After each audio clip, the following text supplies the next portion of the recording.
How is any of this happening?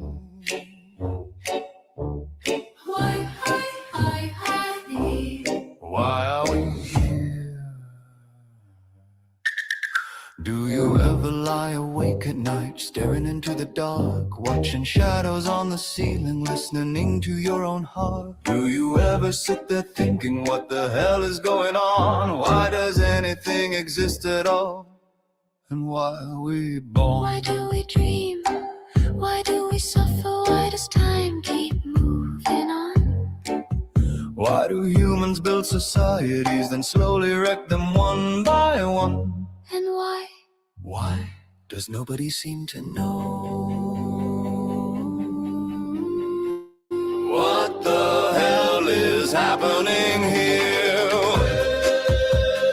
Well, you have found yourself in exactly the right place. This is the Finding Gnosis Show. The Finding Gnosis Show. The Finding Gnosis Show. The Finding Gnosis Show, where everybody asks the questions nobody can truly know. What is consciousness? What is God? What is truth? What are we? Are we floating through a giant void on a spinning rock aimlessly?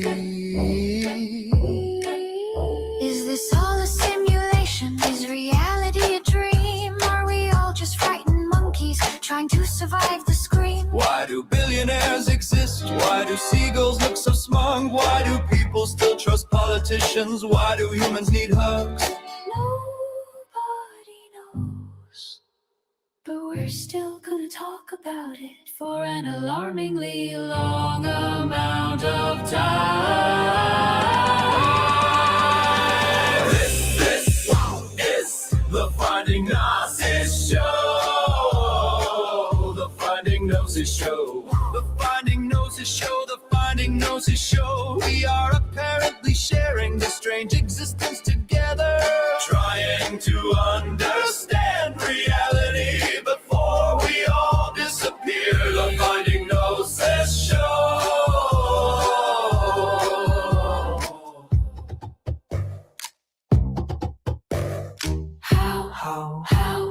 How are we conscious? Why are we alive? Who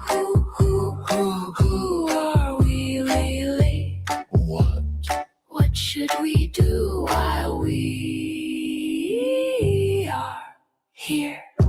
So pull up a chair, Speak into the microphone, peer into the abyss, existentially spiral with us. because This is the Finding Gnosis Show. This is the Finding Gnosis Show. The Finding Gnosis Show. The Finding Gnosis Show. The Finding Gnosis Show. We may never find the answers, but we'll keep asking anyway.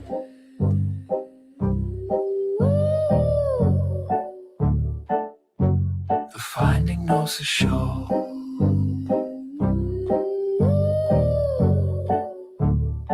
The Finding Gnosis Show. Disclaimer. This show is for discussion and entertainment purposes only. The Finding Gnosis Show is a platform for open discussion, exploration, and opinion sharing. The views expressed by hosts, guests, and participants are personal opinions and do not constitute professional, medical, legal, or financial advice.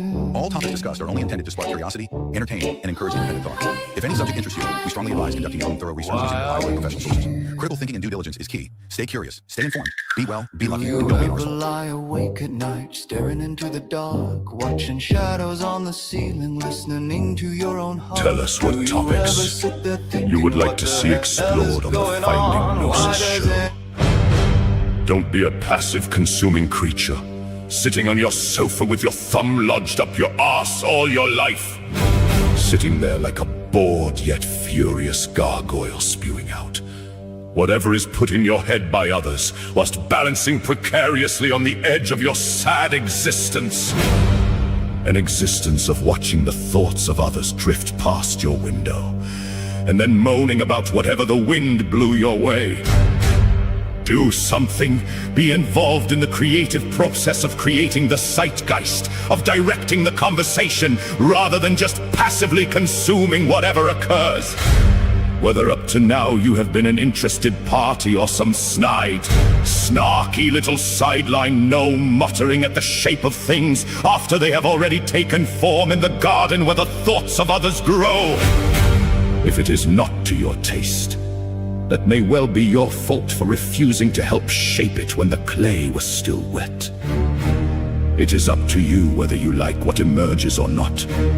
Perhaps you are content to sit there with your thumb lodged firmly in the exit of your mind's eye, your arsehole yelping at whatever rattles past your frame of reference. Maybe that is the full extent of your appetite. Fine. But for those of you who feel something in you recoil at the thought of such a limp and spectator-bound existence, get involved. Give your opinion on where we should go to find Gnosis. Throw something on the fire. Help steer the thing. Empower yourself and others by helping shape a collective movement towards something more worthwhile than passive reaction and stale, snide, and bitter commentary. Whether you like it or not, you are part of what will be. So speak. Throw us all some topics that you would like to be discussed as we collectively try to find Gnosis. Thank you. Much love. DNW.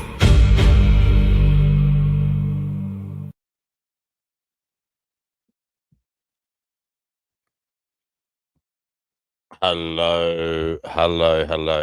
Welcome everybody to Finding Gnosis. We are trying to find out what the hell is going on in this strange existence that we are all apparently sharing, and what it is we should be doing whilst we are all here apparently sharing said strange existence. Now, today, guys, we have some interesting folk here. We're going to be having a conversation with some people who believe the Earth is flat. And yes, this does sound wild to most of us. But these people do exist, and they are sincere, and they are pushing back against everything that we've been taught in school and society about planet Earth. And so, guys, tonight or today or this morning, wherever you are, I want us all to understand why these people believe what they do, why they believe the Earth is flat. And I want to try and learn from them how it feels to hold a view that almost nobody else shares. And also, if we could perhaps think about whether this belief in the flat Earth actually matters in the end. So, guys, let's approach this with an open mind and in good faith. Let's be here as polite, conversationalists. We're not here to argue in a kind of aggressive manner. We're not here to troll people. We're not here to belittle people. We're here to understand each other. So, guys, that is the agenda for now, for this show. I do hope it proves a show that will be insightful and mind-opening. So the link is in the live chat. It's pinned there in the live chat. If you want to come on and join the conversation and talk about the flat Earth, why do you believe the Earth is flat? Come on and have your say. And then later on, we will open it up, perhaps, and have, questions from other people who are trying to understand where flat earthers are coming from. We have a few comments here. Invisible Chain says, Golden Monkey, the Dutch legend. I believe that's in homage to Ivo, who is here with us. Ivo, I'm going to unmute you now. Hopefully you're there. Yeah, I'm here. Thank you. Welcome to the Finding Gnosis show. Thank you for coming along. Today, Ivo, we want to understand why people in the year 2026 think or believe that the earth is flat. And I understand you fall into that category. Ivo, you believe the earth is flat. How long have you been, how long have you held this belief?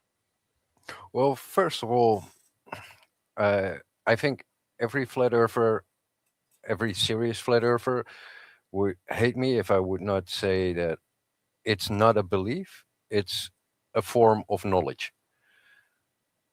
And we need to distinguish knowledge from beliefs, where beliefs is something you accept because someone else told you so, and knowledge comes from personal experience and measurement. I know through my experience that the earth cannot be a globe as taught in school, because I have measured my surroundings to find that curve that was taught in school. This distinction between knowing and believing is probably the most important part of flat earth, because it gives you agency, it gives you personal responsibility, because you give yourself the opportunity to question what others deem reality. And you question authority in the end, because everyone gets taught the globe. And when you go out in nature and you test the dimensions of that geometry to what you see and what you find in nature, it doesn't fit. And that's where the word flat earther comes from. It doesn't fit. So going back to how you're so sure about this, could you please either walk me through the specific measurements or experiments that have convinced you the earth is flat? I mean, where are you getting this confidence from that you are correct, that you have the knowledge? Well, I have my own knowledge. It's not the knowledge, it's my knowledge. That's the difference, because I don't want to project my thinking upon another. But when you go to school, you get taught certain things which are conflicting. So with geography, you get taught the globe, and they don't give you, specifics. They just tell you, oh, it's about this size and it's about, spherical, somewhat oblate, depending on which time you go to school and what the curriculum says. But that varies. And then in the same day, you can go to chemistry and you'll be taught that the surface of large bodies of water lay flat and level. Just that contradiction alone, if you combine those two together, gives you a problem, because 72% of the earth as a globe is water surface, all connected. So if water finds its level being horizontal, flat, how can it be a ball? That's just the philosophical question. Well, we'll get into that later, perhaps a little more. But is that what actually got you going? Is that what made you first start scratching your head? Is it the fact that there is this phenomenon where water finds its own level, and you found that strange on what is deemed a globe Earth? Is that actually the kind of guts of why you started looking into this in the first place? What was it that made you start looking into this? back in, let's say, my high school years, I started to become like a conspiracy theorist. I was interested in aliens and, you know, what's behind all the wars in history. And when, the 2000s came around, I got access to internet, and I went headfirst into all the conspiracies that were bugging my head. And then I came into a forum. Um, there was a forum called Above Top Secret, and they had a little section called Flat Earth. And I was in, let's say, around 2006, 2008, somewhere around there. And when I saw that, I was like, nah, that's bullshit. Like, uh, I wouldn't touch it. And then I think 2015, YouTube started pushing the first flat Earth videos, and in 2016, a quarter of my YouTube feed was flat Earth without me looking for it.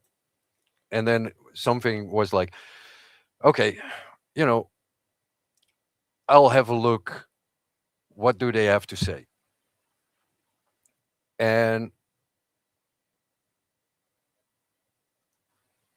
one of the most important videos was a photo or painting, and that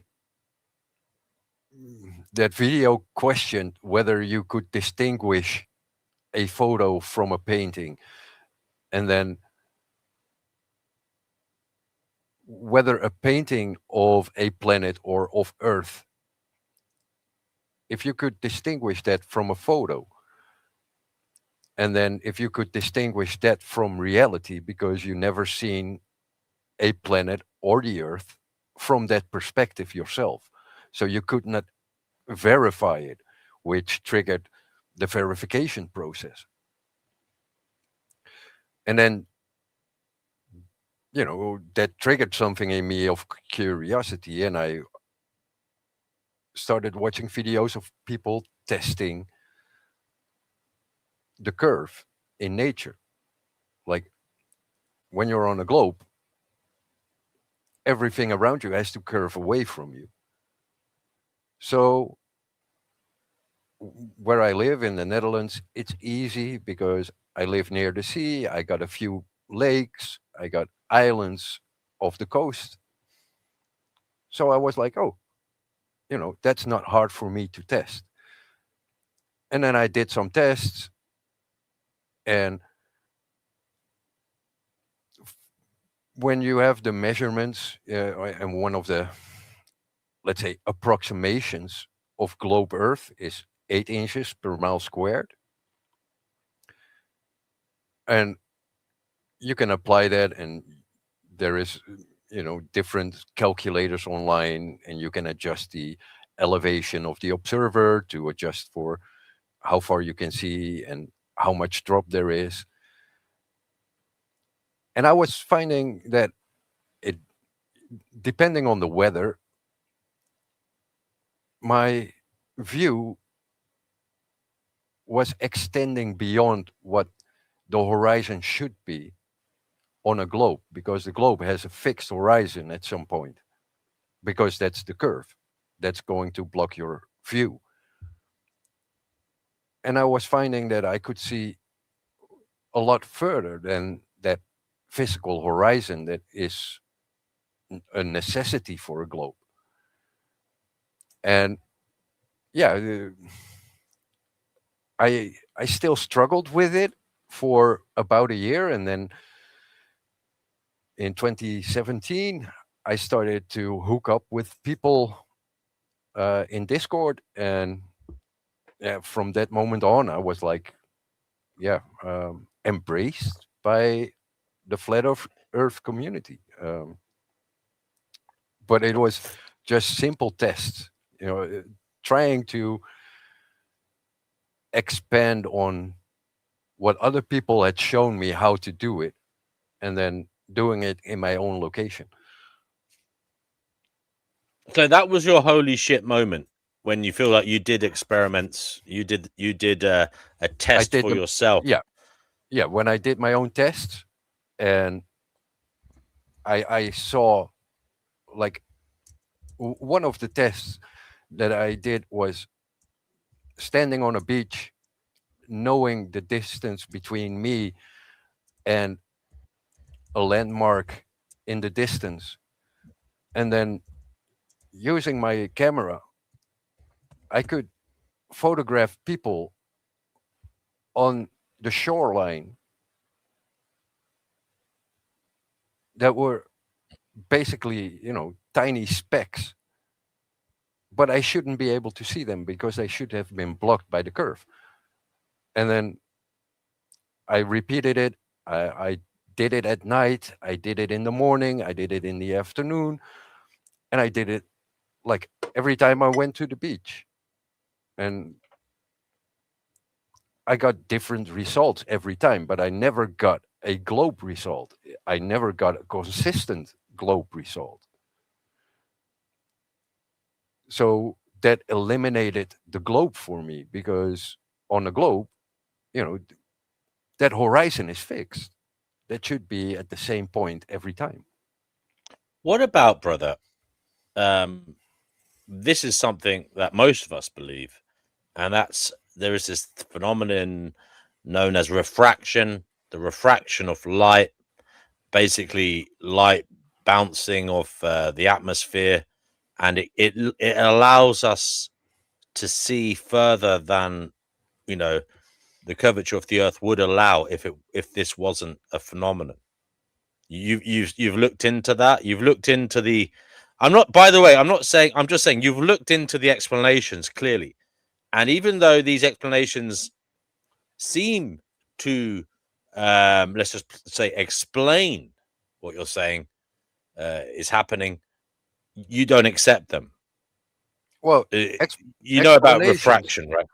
yeah, but explanations are like fairy tales. I can I can tell you the explanation for anything happening. Like, g- give me a question. Oh, refraction. Yeah, those are the invisible fairies that move around in the sky, and with their little hands they tweak the light beam. How, how can you prove an explanation?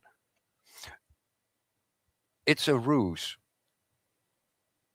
Like, when the globe was first, you know, documented by a guy named Eratosthenes, he didn't account for refraction.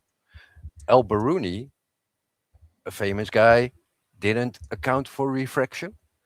And if you go into military documents that look at laser targeting, laser sighting, laser distance measurements, they don't account for refraction that much.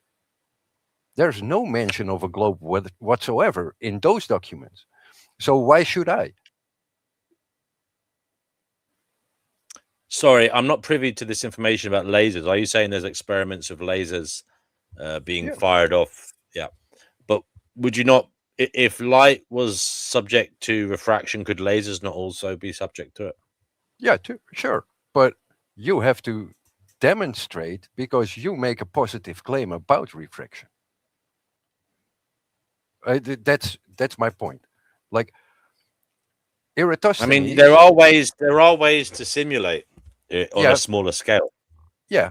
But for example, Eratosthenes, who is famed for, you know, calculating the radius of Earth, he measured sunlight and shadows and angles of shadows, and he didn't On the account same for. day, how do you account? Sorry, I'm butting in. Sorry, go ahead. He didn't account for refraction, and that goes without question. He he is put in the textbook as, oh, look at him, he did something great. And when you analyze his steps, all he did was measure angles and assume things. You're assuming refraction is a vital part. I'm saying I don't go with that assumption, even though people say, oh, but that's an explanation. No, it's not. It's not a valid explanation because no one in the globe side uses that refraction. So why Okay. demand that from a flat earther? Well, I mean, to me, we're not demanding anything. It's just as you said, but you don't like the word explanation. But I think that's unfair with respect, Ivo, because how else are we meant to try and describe what's going on if we don't try and explain it? I mean, are you suggesting we just accept the most rudimentary viewpoint on something that doesn't need an explanation? Is that what you're suggesting your kind of philosophy No, on life is? Don't try to explain things, just accept what is at the most rudimentary basic level. what I Don't try and lift the veil, don't try and look beyond the surface, just accept what you can see. what I am saying is that people can explain things, Mm-hmm. but it's their point of view. Mm-hmm. And you can accept their point of view. But what happens with explanations is that one one point of view is then accepted as the point of view Mm-hmm. without Well, without interrogation. And okay. and Old that's Do my says issue. that's your issue. Old Do says he has heard lame excuses, but it seems they're getting worse. I think that might be in relation to refraction. Is that right? Liquid says no explanation needed. Just measure it. So there's a lot of people here seem to be no need to explain matters. It is what it is. Accept it. But there are ways in a kind of Yeah. But I can explain. laboratory to try and do Yeah, simple experiments to show that yeah, refraction is a phenomenon, yeah. and And and I if it don't works deny out, that. if it works in a smaller scale, why couldn't it explain things at a larger scale? Now, I'm No, not no. saying to you at all, Ivo, to look at that in isolation. I'm saying what you can do is look at the fact that you can, for example, fill a tank with water. Yeah, you can put in a bit of sugar into that and let it dissolve. Yeah, and then wait a while. The longer, the better. And then in a darkened room, shine a laser into one end of the tank, aiming it horizontally, slightly upwards.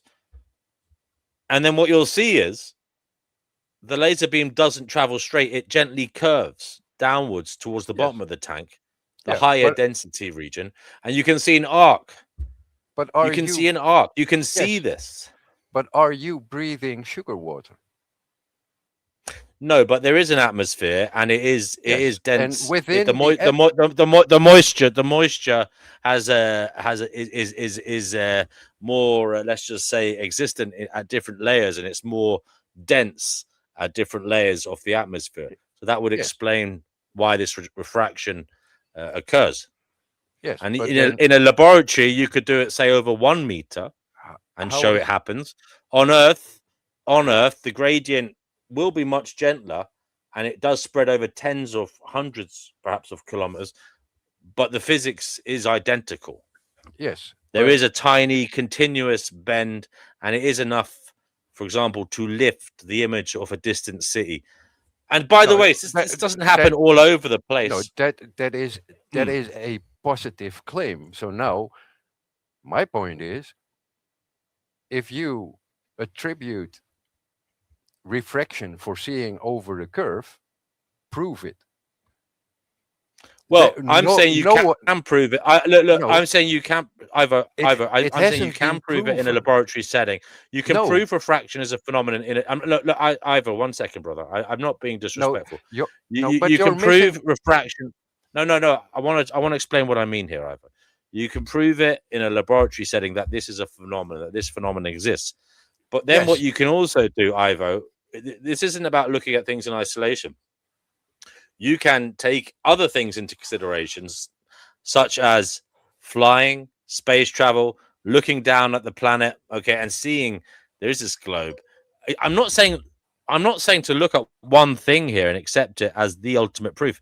I mean, is it not the case that you can take a few things together no, no, as because evidence? For a lot of example, no, ships a lot of sailing and uh, falling off the horizon. I mean, you don't see a ship when it sails off into the sea.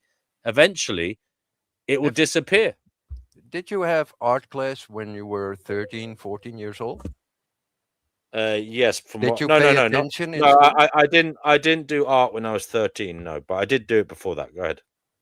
So you got the basics of the laws of perspective, right? Yes, basics. Yeah. So one of those things when you expand on perspective is angular resolution. That means that the shallower the angle, the less resolution you have. So things will disappear the shallower the angle. When a ship disappears in the distance, that's just bottom up, you know, that's just angular resolution at work, where you have an image that is Mm. compressed due to the angle of light entering your eye. And then at sea, you can also factor in that between you and the ship, which you see disappearing bottom up, you have waves that might be bigger than the result of that angular resolution of that ship. So, yes, of course, a ship will disappear bottom up, bottom first, because a ship is taller than you. So, everything that's taller than you will have far more travel of light and a larger angle to your eyes than the bottom, because the bottom is just 1.8 meters, 1.5 meters, while the ship itself might be 30 meters tall. Of course, the Fair. bottom is going to shrink first. That's just simple perspective. It has nothing to do with a curve. Yeah. Okay, if you say so, but I'm not. I'm not convinced, brother. I No, mean, you. no, but you don't have to be I mean, convinced. I know, I'm, I know, I don't have to be convinced, I'm, but I am open to listening to you, and I want I'm. to hear about what you think in terms of commercial airline flights. I mean, there are long haul routes in the southern hemisphere. Do you deny they exist? And if they do exist, why are they taking the time that would give any of us with a rudimentary understanding of the speed of these aeroplanes the impression that they are flying a short route because the Earth is a globe. The flight times show the I Earth don't is a know. globe, do they not? I never flew those routes, so I cannot say. But in most cases, the FAA and international aviation authorities recommend, and in some cases demand, that an airplane has to fly within a certain distance of land in case an engine fails. So most of the flights will be in the distance of a emergency landing. And more than that, I don't know, because I never flew that, and I really don't care. Do you deny they exist? I mean, I'm not saying. I mean, I are you never flew willing to them. accept? I know you never look. I know you never flew them, but are you willing to accept that these flights exist? If you find people who say they've been on them, or pilots who say they've flown them, and they show you that the distance was, for example, 7,000 miles, and the flights took X amount of time, and that tallies with the fact that the Earth is a globe. I wouldn't know, because then I would also I know mean, what the there are layout of the continents were. Yeah, there's I Sydney to Johannesburg, Auckland to Buenos Aires, Perth yes, to Johannesburg, Johannesburg to Sao Paulo. I mean, there are these flights; I, they are in existence. But what I was yes, going to say, this is the astounding thing here. but What does but these are what does all. the Earth look like? What does the Earth look like, considering you think it's flat, and how does that I don't. tally with the flights I, and also the timing of the day as well? I mean, are you not? Is it not the case that there's a lot of factors going on here that show that we are a globe? If you marry the flights to the fact that there is this phenomenon called time, okay, and we know that the time difference in the UK, for example, is different to Australia.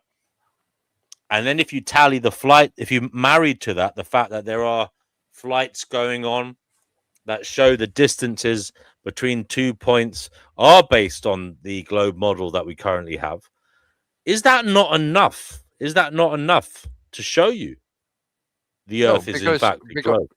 because now you're looking at things which are secondary to the geometry. Like, you are basing a geometry off of something external. You can just touch that geometry and measure it. Why not focus on the geometry itself and the object itself? And why do you need to run away to something in the sky? Why do you need to run away something that you have no knowledge over? And that's not just you, but that's also me. Why do I need to go to airplanes to solve a simple problem of geometry? Because It's not a I, simple I live, problem. I live. It's not that. It's just that if you deny the existence of people flying to I these destinations, where did I deny that? I didn't. I mean, if you marry that to the fact that there are these I time don't differences, have to surely that's marry enough. anything. Surely that's enough. Yeah, but I'm saying you're looking at things in isolation. I'm saying No, what you you. need to do is take What you're things together doing, to appreciate what's going on. yes, but what you are doing. By the way, there's someone here called Smelvin in the private chat. Smelvin, with respect, I don't know if Smelvin is over 18. This is an adults only channel, I'm afraid. Smelvin, to me, I can't see you, but to me, you look, I don't know, questionable in terms of age, and that's just because I can't see you clearly. So, yeah, if you are not 18, please don't try and come on here. Go ahead, Ivo. What the thing that you are doing is running away from your initial question, as in, is the Earth a globe or is the Earth flat? Because I'm invited here as a flat earther. You have a geometry question. Why pollute the question with aviation, with stars, or the No, moon or the sun? Why not stick to the ground where Ivo, you're Ivo, standing? Ivo, Ivo, Ivo. I'm a man of little means, okay, but I'm also a man who doesn't have such a lack of trust in humanity to disbelieve that there are It's people it flying no, around from these locations. And when I it's not. hear, listen, It's not Ivo, about. for 1 second, please, Ivo, for please, I've let you speak, please, for 1 second, brother. When I hear there are people flying from Perth to Johannesburg, when I hear there are people flying from Johannesburg to Sao Paulo, Okay, when I hear about these flights, also have time differences, so that when people fly between these destinations, they have this phenomenon known as jet lag because they're trying to account for the time difference. Okay, in these locations, to me, when you marry these two things together, that gives surely that gives strength to the argument that we live on a globe. Okay, No, and that's the reason there is a time difference. And that's the you're reason why these destinations are able to fly to each other, and it takes a certain amount of time. Okay, uh, it matches the globe. We've measured the no, globe. no. We It all matches the that data idea. that I've just spoken about, the time differences, How? the actual the routes of the flights, that is, to me, that is based on the fact that we live on a globe. Yeah, but the thing is, it matches your idea of the globe. That's fine. The thing is, when planes fly, they fly on one time zone, universal time code. That's UTC. So the whole thing about different time zones, you don't even have to take that in because planes fly on UTC. Every plane does. So only ignorant people use different time zones to pollute No, but that part. The thing, no, once you land in the city of your journey, you surely have to change your watch, the dial on your watch, so the yeah, but hands are matching the local time. Sure, that's Um, something you do, right? may I jump in here for a second? What, what, what? Yeah, I'm just going to turn you down, Vegan Equilibrium, because you're very loud. And please be nice to uh, our um, our um, our the gentleman today, Ivor, who's kindly joined us. But yeah, you can join us in good faith. Go ahead. Um, so like, there's a reason that when you want to fly to Japan from the U.S., you would go like from the West Coast and not just all the way like from the East Coast over the Atlantic, over the Middle East, over over Europe. What like you just go from California, and because the Earth is like it's faster because the Earth is a globe. Also, there's if you go really far north, um, or south, that probably, but I know really far north, there are places where it's like daylight for 18 hours, like 20 hours a day, and some parts of the year because because it's always exposed to the sun because of the angle of the Earth because it's a globe.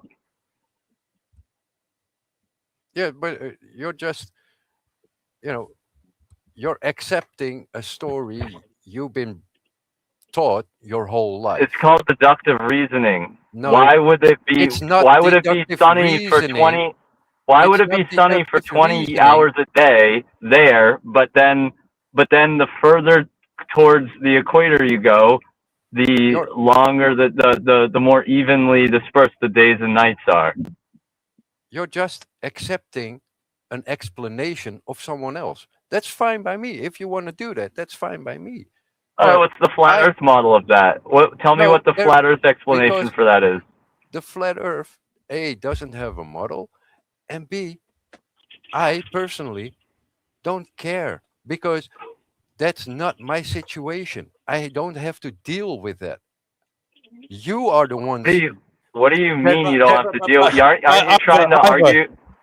Are you trying to he, make a he point for flat Earth? he no, doesn't I'm accept refraction is the reason why we can see cities that we shouldn't be able to see due to the curvature of the Earth. He doesn't accept that refraction explains why we see them. Uh, and what he says is he can see them because the Earth is flat, and that's it. There's no need to go any But further than that. why does he accept that when that's some idea that someone online has put in his head? But he's saying that the deductive reasoning of like why it stays light up on the poles for like 20 hours a day and not down Yep. here closer to the equator, why is that not? Why is his ideas not put to the same scrutiny he's putting those ideas to? That's a very good point, Ivo. I mean, you know people who live in Again, Iceland I and can put northern the Norway, same scrutiny to the globe. Canada. Why do you, as globe, do not apply refraction to your saints, El-Biruni and Eratosthenes? They don't apply any form of refraction, yet they're in your textbooks as being the people that demonstrated the globe. Based on assumptions, never mind, because Eratosthenes did it because the Greeks thought the earth had to be a perfect creation, and the creator used a spherical object as being the perfect creation. That's Why? that's Okay, the so are you mindset saying that's a of triangle? how the globe came to be.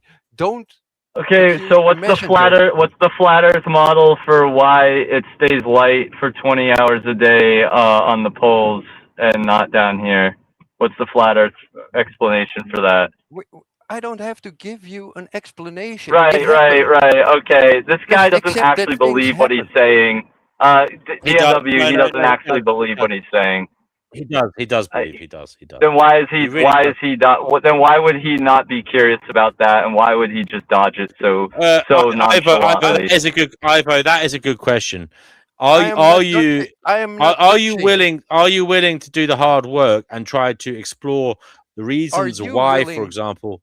Are you willing to do the hard work and find gnosis from a blank slate? Or are you willing to be polluted by people that are known liars in history? No, I look. No, I Yeah, come to he's- things. he's are- just with an open- I dodging- come he's- to. You are He's just taking dodging a very. He's just dodging a very model reasonable question. life.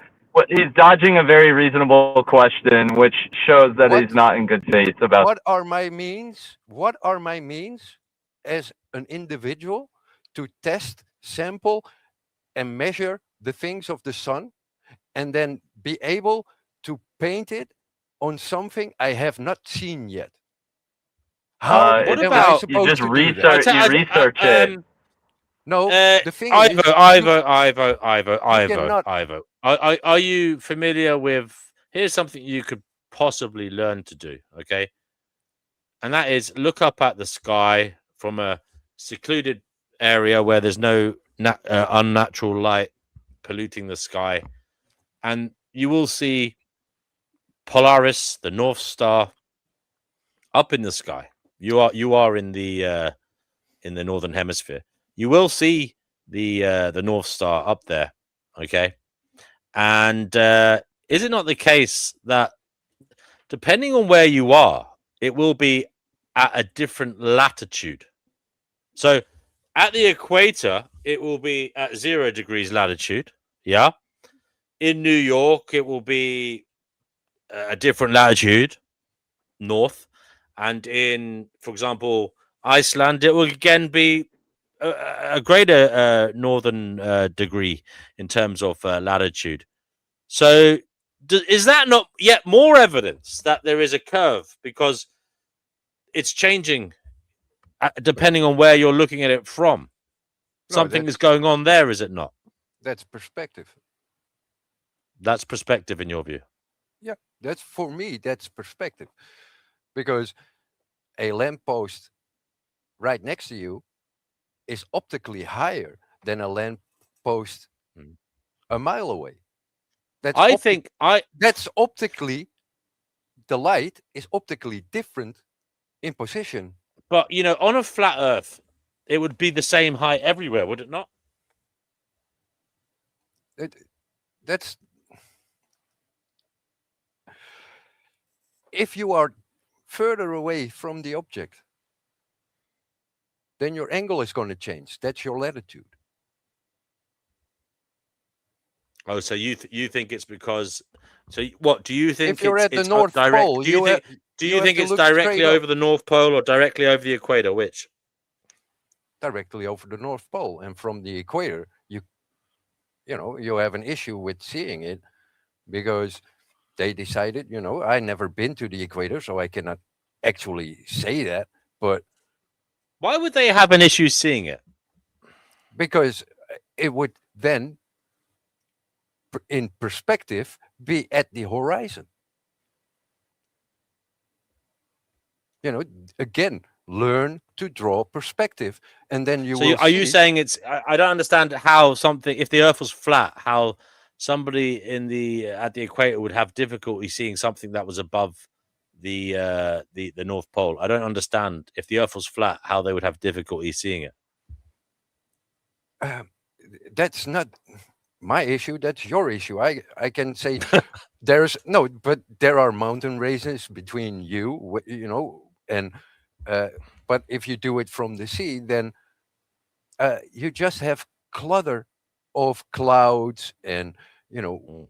maybe you're just looking against Iceland or Greenland, or maybe anything can be in the way between you and the horizon where Polaris should be, because perspective will just drop it down in view.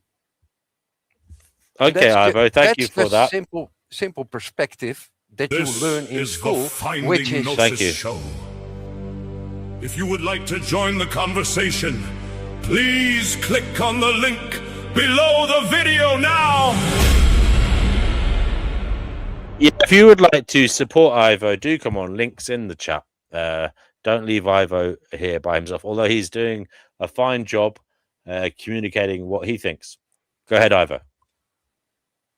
well, the basic things is that when you go to school, you get taught a lot of basic principles, and you get a lot of tools in your toolbox. And what remains when you go out of school is just the narrative, just the explanation. How many times have you applied anything from the tool set that was given to you? Like when you go to chemistry, you learn about the behavior of water. And then suddenly, now you say water is bending due to gravity, even though in chemistry they told you that never happens. The thing is, I mean, whatever you the say, globe has I a think lot of any conflicting layperson, views. any layperson can appreciate that southern hemisphere flights are too short for any flight map, for any flat map. Sorry, But no, but the um, thing is, the and flat Earth does not have a map. We don't know. That's I know, we I know, don't I know know you the don't. But the thing is, positions the globe of the does. continents. Ivo, I No, know, I the know you're saying globe that, but claims to know. the globe There is does a have a map, difference. and it does explain why these flights are It the it's length that they are in terms of time yeah, but and distance. an explanation does not have to be real. That's my point. You you have to find out if your explanation is real. You know, your someone can have a Why girlfriend, and can't you and see she these says she's places all the late. time? Why? Look, if it's not refraction, why can't you see these places that you talk about, Chicago and such, wherever you're looking at across lakes? Why can't you see them all the time? Why can you only because see them when the because you have atmospheric conditions for refraction to be allowable for them to be seen are hey, most obvious? that is a positive claim that you have to solve. But on the other hand, I can give you the other Why can't you explanation, see them all the time? Tell me. because you have weather conditions. Sometimes you have heavy So fog, sometimes you have clouds, sometimes you you're have using weather, which light. allows refraction or not, as the reason why you can or cannot see these cities. You make it This is a great you stumbling block for both no, of us. yes, but you make it refraction. I call it weather. Refraction means that you go from that light passes through a medium and exits a medium. Okay.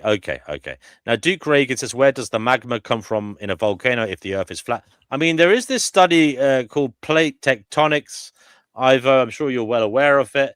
These seismologists say they can measure when there's been an earthquake or a volcano on one part of the Earth and how it rebounds and perhaps causes a tremor or that in other parts because the Earth is a globe. I don't. Have you factored that into your studies? I don't know if it's because of a globe. The thing is, to make that claim, they have to have measured the globe, and they never measured that globe. Ivo, how do you know it's the weather? See, you're saying to us to say, oh, how do we know it's refraction? Well, couldn't we just say to you, how do you know it's the weather? Because have you done the experiments? Have you done the studies? Sometimes you can. Is that not a positive claim as well? Yes, but it's an easier. Should you not be showing me the receipts for that? Yeah, but then again, I would like direct confirmation of the geometry by direct measurement, because that's the only way you can validate geometry. But that I will not expect of you or anyone on the globe side, because A, you're too lazy to test it, or B, you're not interested to test it because you're comfortable with a globe. There's a hostile comment there from Invisible Chain, says, okay, now this clown thinks eyes can see infinitely. No. Well, I don't think that. Maybe there's things called binoculars, telescopes, it doesn't have to be just us looking with our biological orbs. I can say, go ahead.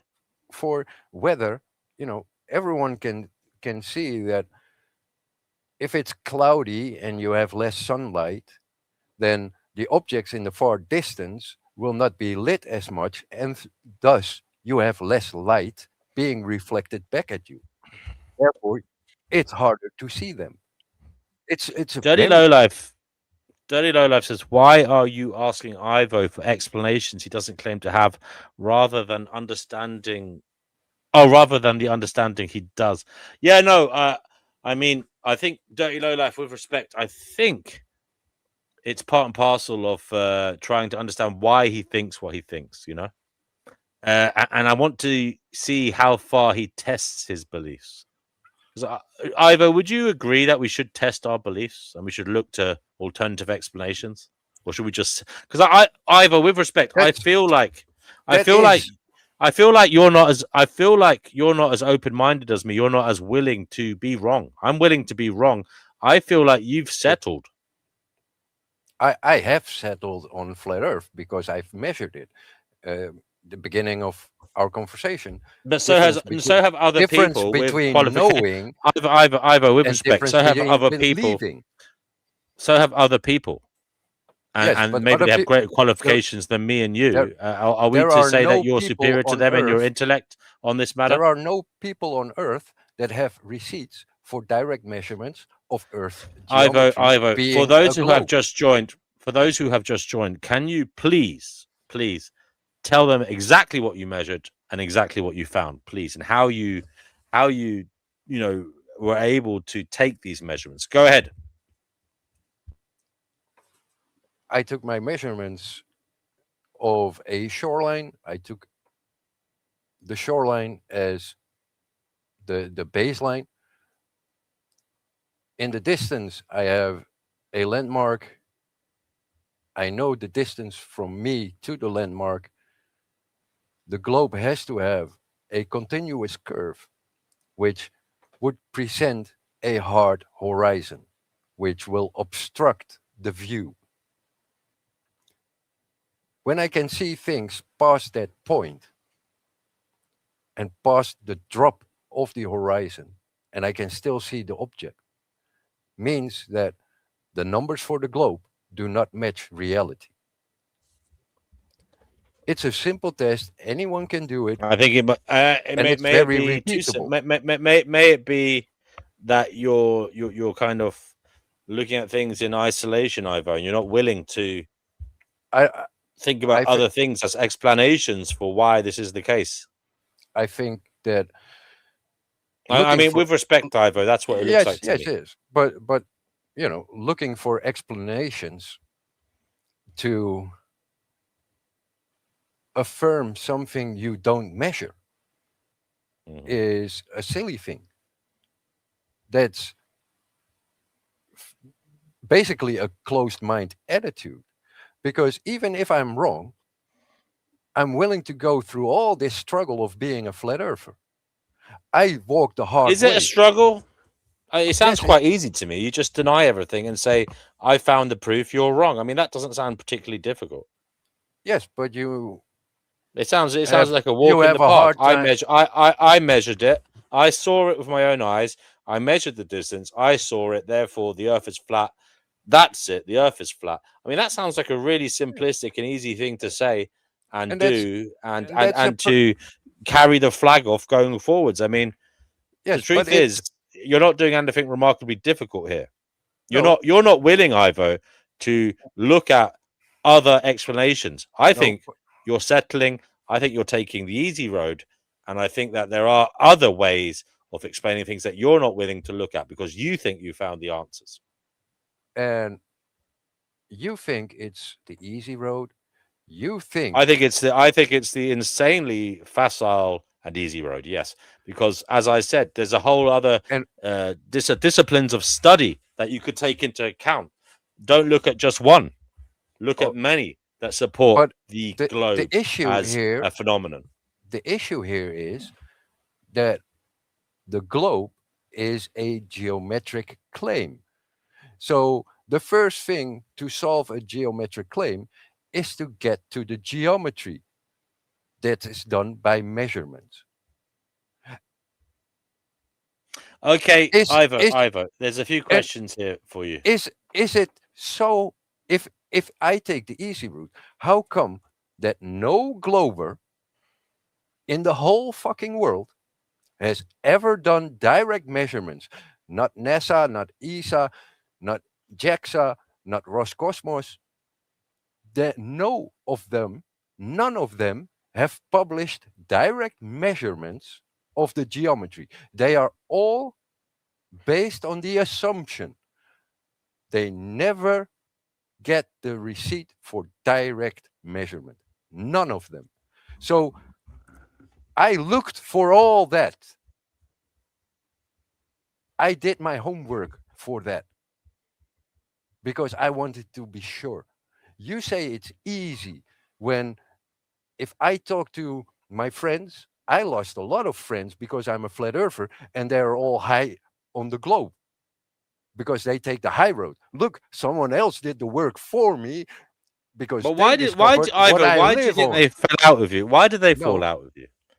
because There's no need to fall out with someone. I wouldn't say there's any need to fall out with someone just because they're a flat earther.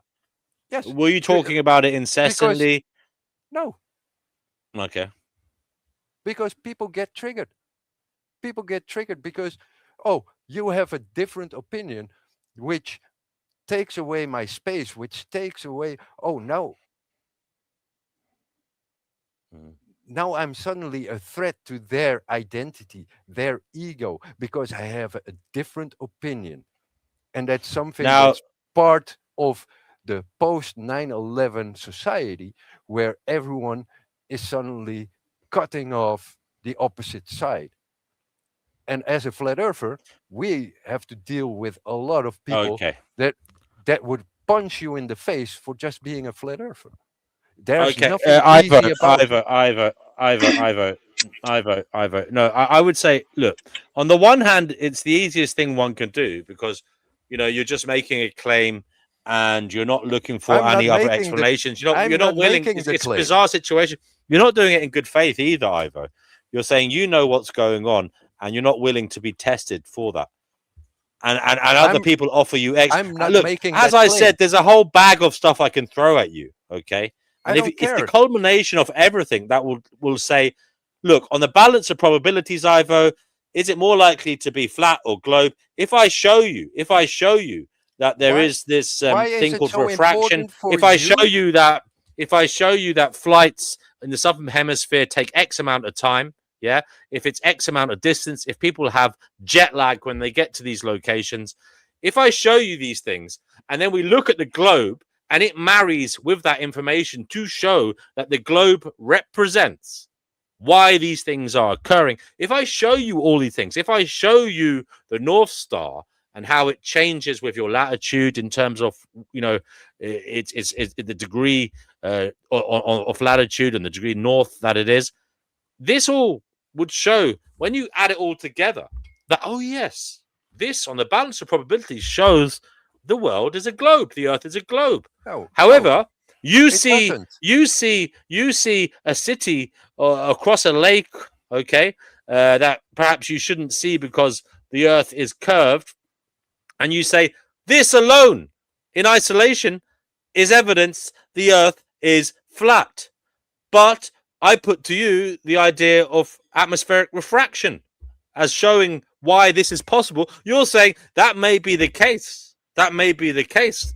This may be possible because of atmospheric refraction, but it doesn't prove that the earth is not flat, and it's down to me to prove. And I'm saying to you, I prove it based on that and all the other evidence. And all the other evidence none that I've of put those forward as well. Are, none of Yes, those you can are see direct measurements of the you can see across geometry Lake claimed. Michigan. You can see across Lake Michigan. You can see Chicago from Michigan. Okay, and if there wasn't this atmospheric refraction, you wouldn't be able to see it, perhaps. Okay, but the truth is, there are other things going on here, brother. I believe you're too one-dimensional. There are other things going on. It's not all very simple. Unfortunately, Ivo, I wish it was. The fact is, there are other things you impacting take it very matters. simple because you failed to see No, that you were not I don't. giving the. I'm not saying I failed to see. I may be failing to see something. Ivor, I'm willing to admit I may be failing to see something. That's why I brought you on here, because I want to learn why you see the way you see the world. And so far, with respect, so far, I think you're not willing to do the same. I think for some reason you've settled on this idea that you're right, everyone else is wrong, and you're not willing to listen to other perspectives. You're not willing to take into consideration some people. Where did I say that? I gave the evidence. I gave the example of seismologists who study earthquakes and plate tectonics, and I gave the example of how they talk about the globe being the conduit for shock waves. Because when an earthquake happens in X location, the globe. All I ask is their receipts for the measurement of that globe. Well, we will look. There are plenty of receipts, and the mathematical equations all show it is a globe, and that's why these things are happening. The flight logs will show you it is a globe. No, it doesn't. The only thing that Alex Hill's candles for a sun. Sorry, Ivor. 1 second, brother. And by the way, Ivor, I enjoy this conversation. Thank you very much for being here. Alex Hill's Candles for Assange says, you've obviously not been experiencing it from the flat earth point of view. People cry and cope, they spiral, and can only use ad hominems and fallacious reasoning. No evidence. Again, I haven't called this man. Have I called? If I have, I apologize. I'm not attacking his character. I'm saying I believe he falls short in what I believe is proof of his claim. Okay?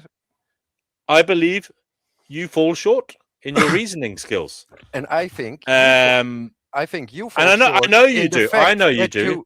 That you refuse to look at the fact. But by the way, Alex, you're welcome to come on here. You were never given the opportunity to think differently. You said that I'm right, the rest of the world is wrong. From my point of view, I am right because I measured something. But I also left open I could be wrong. Yes, but that goes unheard. All right. Well, Ivor, we'll try and wind it back a bit. The hard part of being a flat earther is that we are on this experiment of our own lives to figure out what we live in. The thing is, people on the globe, they don't investigate what they live in because they outsourced it to other people that if you read any history, if you paid any attention in your life, you know you can't trust those people. But yet you fall for their Are you willing to attempt the refraction experiments I told you about? You can look these up. You can do them yourself. Yeah, I did the sugar test. I did that at home. I know how it works. The thing is, Okay. I don't breathe sugar. But as we said, the atmosphere surely. The atmosphere is a totally you've different already admitted this. creature. You've already admitted this. Different weather conditions mean that you will or Different will not be results. able to see, for example, Chicago Different- from Michigan. Now, that is weather because conditions refraction give works different through the results. atmosphere It and the was- moisture levels, which is And I said that related to in the climate and weather. beginning, and I said that in my first explanation of how I did my test, that I got different results every time. I never got the globe result. Thank you. Okay. Well, look, Ivo, thank you very much. You have somebody here. Invisible Chain says, when D&W came in the Discord to recruit us, he said he would be chill. He is just repeating what most people think he has, and he has done no work into understanding our side. Yeah, I do apologize. I don't want to come across here, Ivo, as attacking you. And in relation to doing no work, you're right. I haven't done any work in relation to understanding flat earthers. And I actually said that in the Discord. I said, look, guys, I don't want to talk to you now because I want this conversation to be organic. I want to hear what you have to say when you come on. I don't want to have my mind, let's just say, infected with a prior conversation. I want to come at this in a natural, organic fashion. So that's why perhaps the conversation is going as it is, because I'm trying to understand what the hell flat earthers are on about.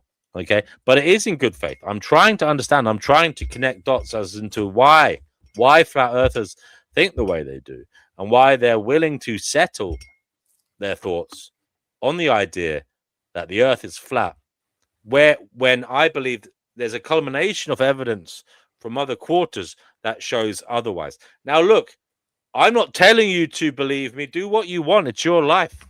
But I'm most interested in why you think the way you do. And also, there is something here, guys, whether we ever agree or not on matters, there is something here that is interesting. That's another point. What is it like to live in a world where you have a thought, an idea, a belief that others do not, that the majority of people think is bunkum, that the majority of people don't entertain? So we can get into that in a little while, because I feel that there, Ivo, there at least, we will have a hell of a lot of common ground. And I feel in that, at least, we will be brothers. Raz, you are on the Finding Gnosis show. What would you like to say? Yeah, good evening to everyone. To be honest, I'm not going to say too much on this topic because I just think it's fucking retarded. Not the guy who's arguing for it, but I just think people who really invest their fucking time, their precious time and human time and energy into this stupid, meaningless topic of flat earth, or like, I just find it fucking, what a waste of time, man. Like, I just can't believe it. Like, honestly, like, I even think religion, at least I would even hold people who were deluded by religion to be way above people who waste their time with this, man. I just thought I'd join the show, but I'm going to be honest, DNW. No, it's fine. You can hang around to say that, but it's interesting. Yeah. Ivo, what do you say to someone who say... Ivo, what can I say to someone? What can I say? No. Raz, you said everything. I'm asking Ivo. Ivo and any flat earthers out there, do come on. Ivo, what do you say to people who say it's a complete waste of time talking to you? And what else did you say, Russ? Something like it's a complete waste of time even talking about time this, and energy. Yeah, like what the fuck, of all the things to invest your time in? Oh, bro, the earth is flat. They're lying to us. Like, even if these guys were right in the most minute chance, yeah, who gives a fuck? How is that Gnosis? Okay. Ivo. You've heard the man, Ivo. He says, even if you're right, who gives a fuck? And what he says, he basically says it's a waste of time talking to you. I find that a little bit harsh, Ross, if I'm honest, because Ivo is indicative of not a small minority on the internet. In 2026, we still have a sizable minority of individuals who think that the earth is indeed flat. And I want to understand why this is. And I think there's something there. I think there's something to learn in our analysis of why people think like this, why they're willing to go against the herd, how they live in this manner, how it makes them feel. And yeah, I mean, there might be something to learn in that regard. Alex says, provide evidence of curvature measurements and stop spiraling then. There are hundreds, if not thousands of observations showing no curve. Where's your evidence or observations? Space cartoons? Yerf Dogs replies, let me see here. Hundreds, if not thousands, of observations showing no curve. Not interested in what people observe, only interested in data. He wants strictly measured and, data that has been done in a professional manner. He's not interested in layman's observations. He wants the professional stuff. But yes, Ivo, are there any professionals out there, people who've been educated in some manner that we would find, let's just say, from a higher level institution? Are there many people in that stock of individuals who believe, like you do, that the Earth is flat? I'm not appealing to education. I'm not saying that education is a sign of intellect in all cases, but I'm asking you, from amongst your friends, what is the education level?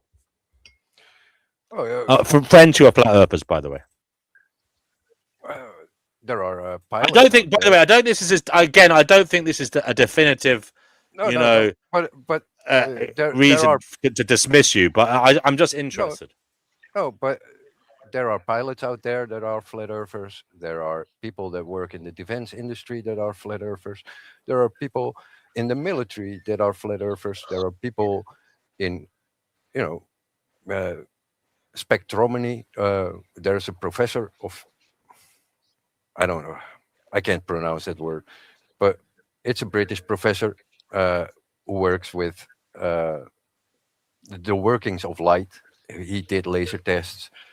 He's a flat earther, and there is a whole range of people from every walk of life.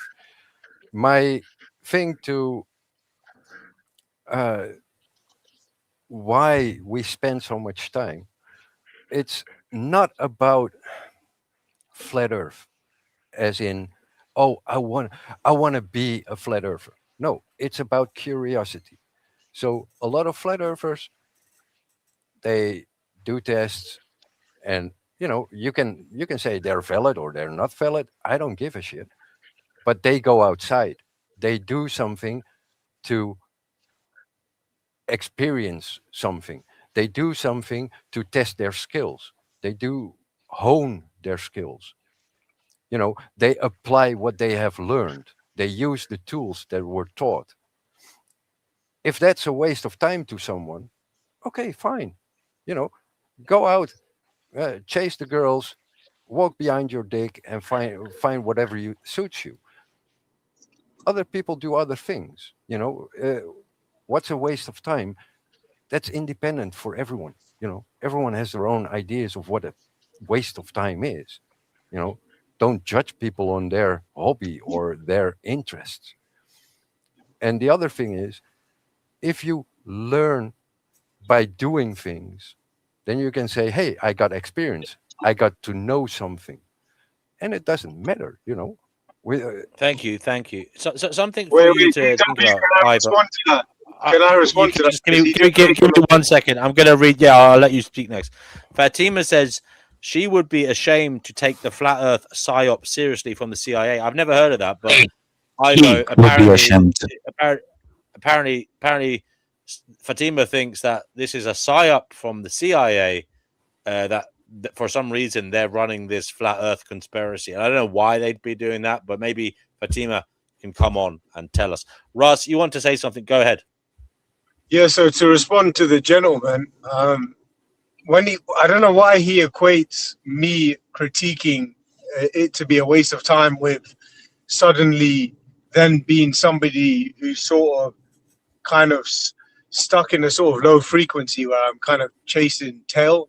I don't know, that's what he kind of said, like somebody who chases the girls. I mean, just because I critique, of all the conspiracy theories, why would you waste your time with such nonsense, man? Like, can he even give me a body consensus of top astrophysicists or scientists that agree with him? No, they can't. It's just all mere conjecture, and it's just, you know, it's like these are the What same people. Wait, what is I'm not the error? finished. Don't interrupt me. I don't give a shit. Don't interrupt me. So it's just these people get into UFOs and for it's like I can't take them seriously, man, because like, how can somebody with intelligence really waste their time and neurons, crunching neurons on something so stupid and meaningless? And then he has the nerve to call me out for saying, "Oh, I probably chase girls," or "No, I don't chase girls. I spend my time on much more valuable things." But yeah, I just wanted to say that. Thank you. Thank Yeah, you, and Russ. Thank you. Go ahead, Ivor, what's and then we'll go to Kenny. my point was more that what's important for one is not important for another. You know, you think it's a waste of time for you. Why do you label it for me? How dare you make up your mind about how I spend my life? That's up to me. You have nothing to say about if that's a waste of time. You don't know the experience because you You're don't not, do it. Ivor. Another little thing to think about. You're not too far away from, where France and the Channel Tunnel, going to the UK. They when they did the engineering for that, when they did the surveying for that, and they decided how to build it, they did have to do geodetic, measurements, and they did have to account for the curvature so that the tunnels, when they were building the tunnel, when they were excavating it, it would indeed meet at the same place. You can go and look that up. They did have to Yeah, and account for, and there's also examples they in missed. bridges, I believe, Do around the you world. remember that they missed the mark? Do you remember that But they were not aligned? that doesn't mean They that were they not weren't. aligned when they They were met. still trying to. Of course, they were aligned when they met. That's how they No, met. they were not But aligned when they met because there is video evidence everywhere on YouTube how they were not in the same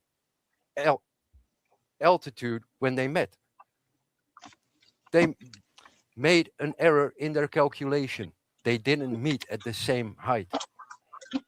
now the thing is, the actual tunnel itself is curved because they had to keep in the same layer of rock that they were digging in for it to be safe. Okay, so look that up. It is interesting. Yeah, I know about the tunnel. To be safe, to have structural integrity, they had to dig within a certain layer of the rock, and to do so, they had to allow for the curvature of the earth. If you say so.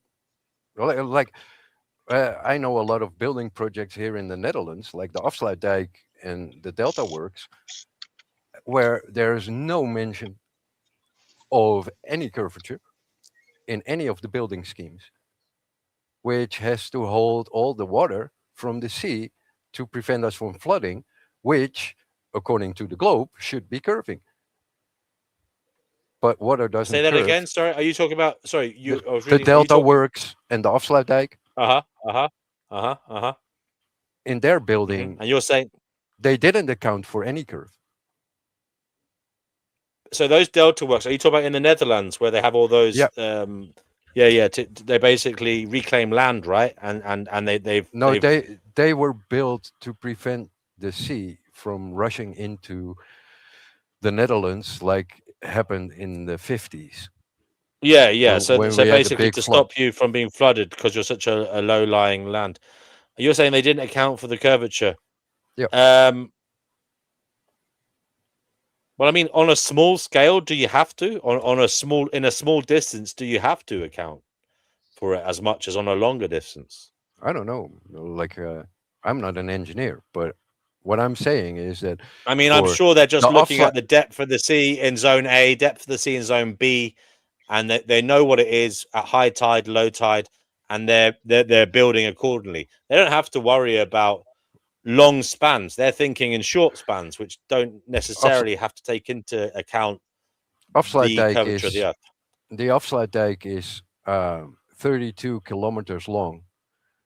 Again, they're which working in is small spans, though. which is The a structure pretty. isn't just one It's long. longer than your tunnel. Yeah, but it works in spans, surely, individual spans. No, It's not one continuous it's a dike. structure. It's one continuous structure. Can you give us a link to it so we can look at it? Afsluitdijk. It's the easiest dike Okay. out there. So it's a dike. So it's a hole. It's a hole in the fucking. It's a long kind of channel, basically. It's a hole in the surface of the earth to let water into it. Is it?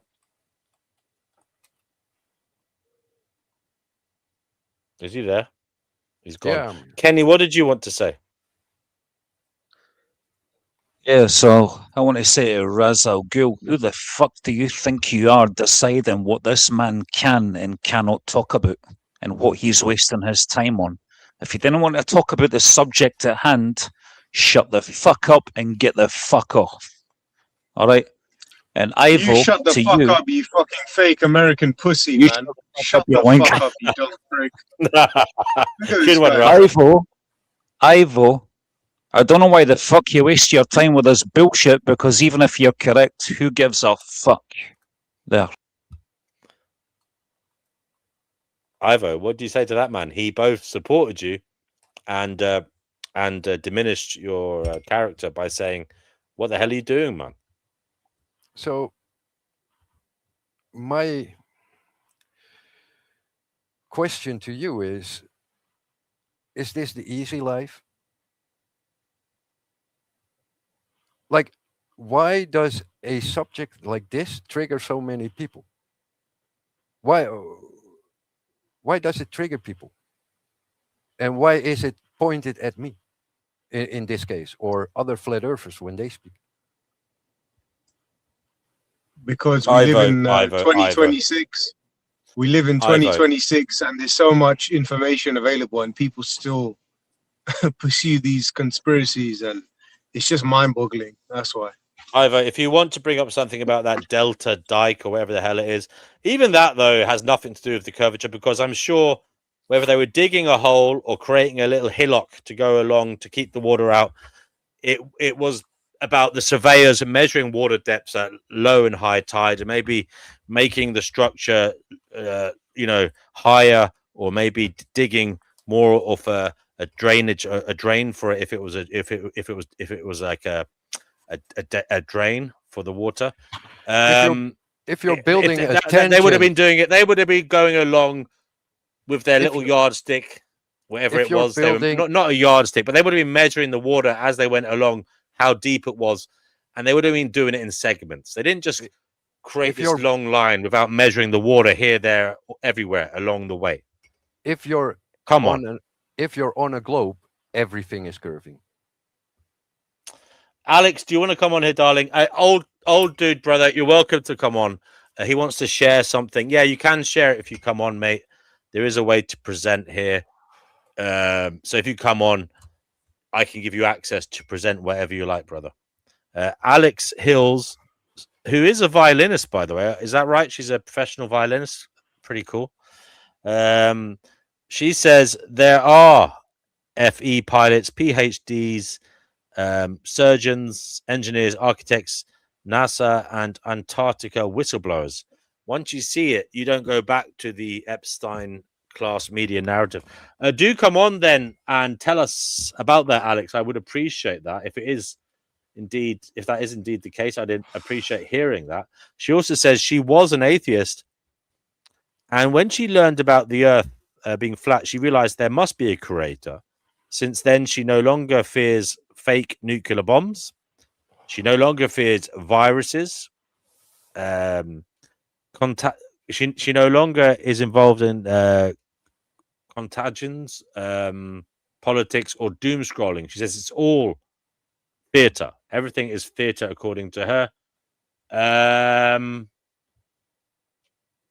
So there you go. Yerf Dogs wants the receipts for those. He wants the names of those whistleblowers. And Alex says there's a reason the flat earth movement is always growing. There's a reason it is always growing. Interesting. Your Earth Dogs is skeptical, though. He says the fact the movement's growing doesn't have anything to do whether it's true or not. Can you tell us a little bit about the movement, Ivo? What kind of people are involved in it? What's it like being a flat earther? The camaraderie, etc. Like for me, flat Earth is most of the time Discord, where we meet like-minded people, where we can have, just we share a view, and we have something in common that's not common in society, and it helps you, you know, just relax. You can be yourself, and Maybe dare I say you might be too relaxed. So relaxed you're not willing to do any other thinking. again, you don't know No, what it's up goes to you on. whether you want to be You like that. don't know but what goes that- on in my mind, but That's true. That's true. I agree with that, Ivo. I agree with that. I think that Guys, I've a lot shared of the link. If anybody wants to come on, the link is in the live chat. So do come on and tell us about the flat Earth. I'm willing to take a step back and just have the flat Earthers speak for a while. That might be fun, just to have Ivo, just to have you and a few others speak for like 15 minutes or something, just to hear what you guys come up with by yourselves. like if you, as a flat earther, I can go to work, and I work for government, and I can talk to my colleagues about flat Earth, because within my coworkers, about half of them is flat earther. Really? Yeah. You don't have to tell me exactly. Are you a civil servant, or what are you? Don't tell me exactly like where. I'm a civil servant, but I also worked for NGOs, and I did a lot of, or I did some work in refugee centers, being Okay, so you don't have to go into particular. a middleman How many between. people? How many people in your department? Right now, I got like 6 flat earthers of 6 out of 12, roughly. yeah, Wow. 6 out of 15. 6 out of 15, is it? Interesting. Where there are people that are not decided, like from the 9 that are left, there are a few that are like indifferent, and only a few are Wait, you said staunch. 6 out of 15. 6 Yeah. out of 15. Okay. Yeah. Okay, yeah. And then from the 9 Is the boss a flat earther? my previous boss, No, the current boss. he was open to the subject. He was not rejecting it. Okay, Ivo, can you tell me a little bit about photography and the images of Earth from space, images of Earth from the International Space Station? I believe these are things that flat earthers, from my rudimentary understanding of the subject, believe are worthy of, at least a lot of skepticism. I mean, these images look like CGI fakes. They look like they've been designed with Photoshop or some kind of graphics art software. They don't look like photographs. Is that the general view amongst flat earthers? I think most flat earthers would jump to that conclusion. I myself like the photos that are taken by the astronauts. Not all of them I accept as photographs, because in some cases I just see trickery, because I am an amateur photographer myself. I can see the trickery in that. But other photos, yeah, I can see pictures being taken from a very high altitude. Once it comes to the curve pictures and all that, where you can see a quarter of the Earth and you see the curve of the Earth, I become skeptical, because dimensions don't always fit with other photos taken. And because there are so many pictures available. If you go to NASA, there are so many pictures, and if you scrutinize them, you can see differences in in the size of continents. You can see differences in the the thickness of the atmosphere. You can see all kind of differences that doesn't make sense if you have, let's say, the equipment that they have. Like some pictures are like just cheap GoPro, even though we know they have red cameras on the space station. Some pictures are taken from consumer level cameras. Uh, there is so much inconsistency where my Did you skepticism see that goes, guy? Did you see that guy a few years ago? There was some kind of Red Bull sponsored free diver who jumped from some kind of yeah, shuttle or something. He like, could you not see the curvature of the Earth in that instance? yeah, and even let's say the globe people say it's impossible to see curve at that altitude And what because about those women? Those women that went up recently. I mean, apparently a load of hens got up in a shuttle and went up there. Some billionaires. I think it was something to do with Bezos, Jeff Bezos. yeah, Couldn't you see the curvature on their trip as well? Because they went high I, enough. to see curvature of Earth, you have to go beyond where the ISS is. So they didn't go beyond the altitude of the ISS, so they couldn't see curve I'm because not so sure about that. the whole Earth would block their view. It's called perspective. I'm skeptical of what you're saying there, brother. With respect. Yes, but yeah. Again, it comes down to the geometry, the measurements of Earth, and the altitude claimed that they go. And you can draw that out, and you can see that you are unable to see curvature from that altitude because it would all fill your whole But they do. I've seen view. these pictures. I've seen the pictures and the live feeds from the ISS Yeah. showing the curvature. Like I've seen it, but you're saying that. So basically, what I've seen is fake in your view. Now, what you've seen are trick shots with cameras that have 35 millimeter lenses, maybe 18 millimeter lenses that project a curve because the lens itself is curved.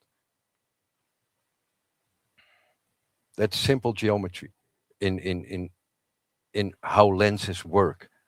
If they put the horizon dead center of the lens, You can you would see get a flat curvature line. on high altitude GoPro weather balloons.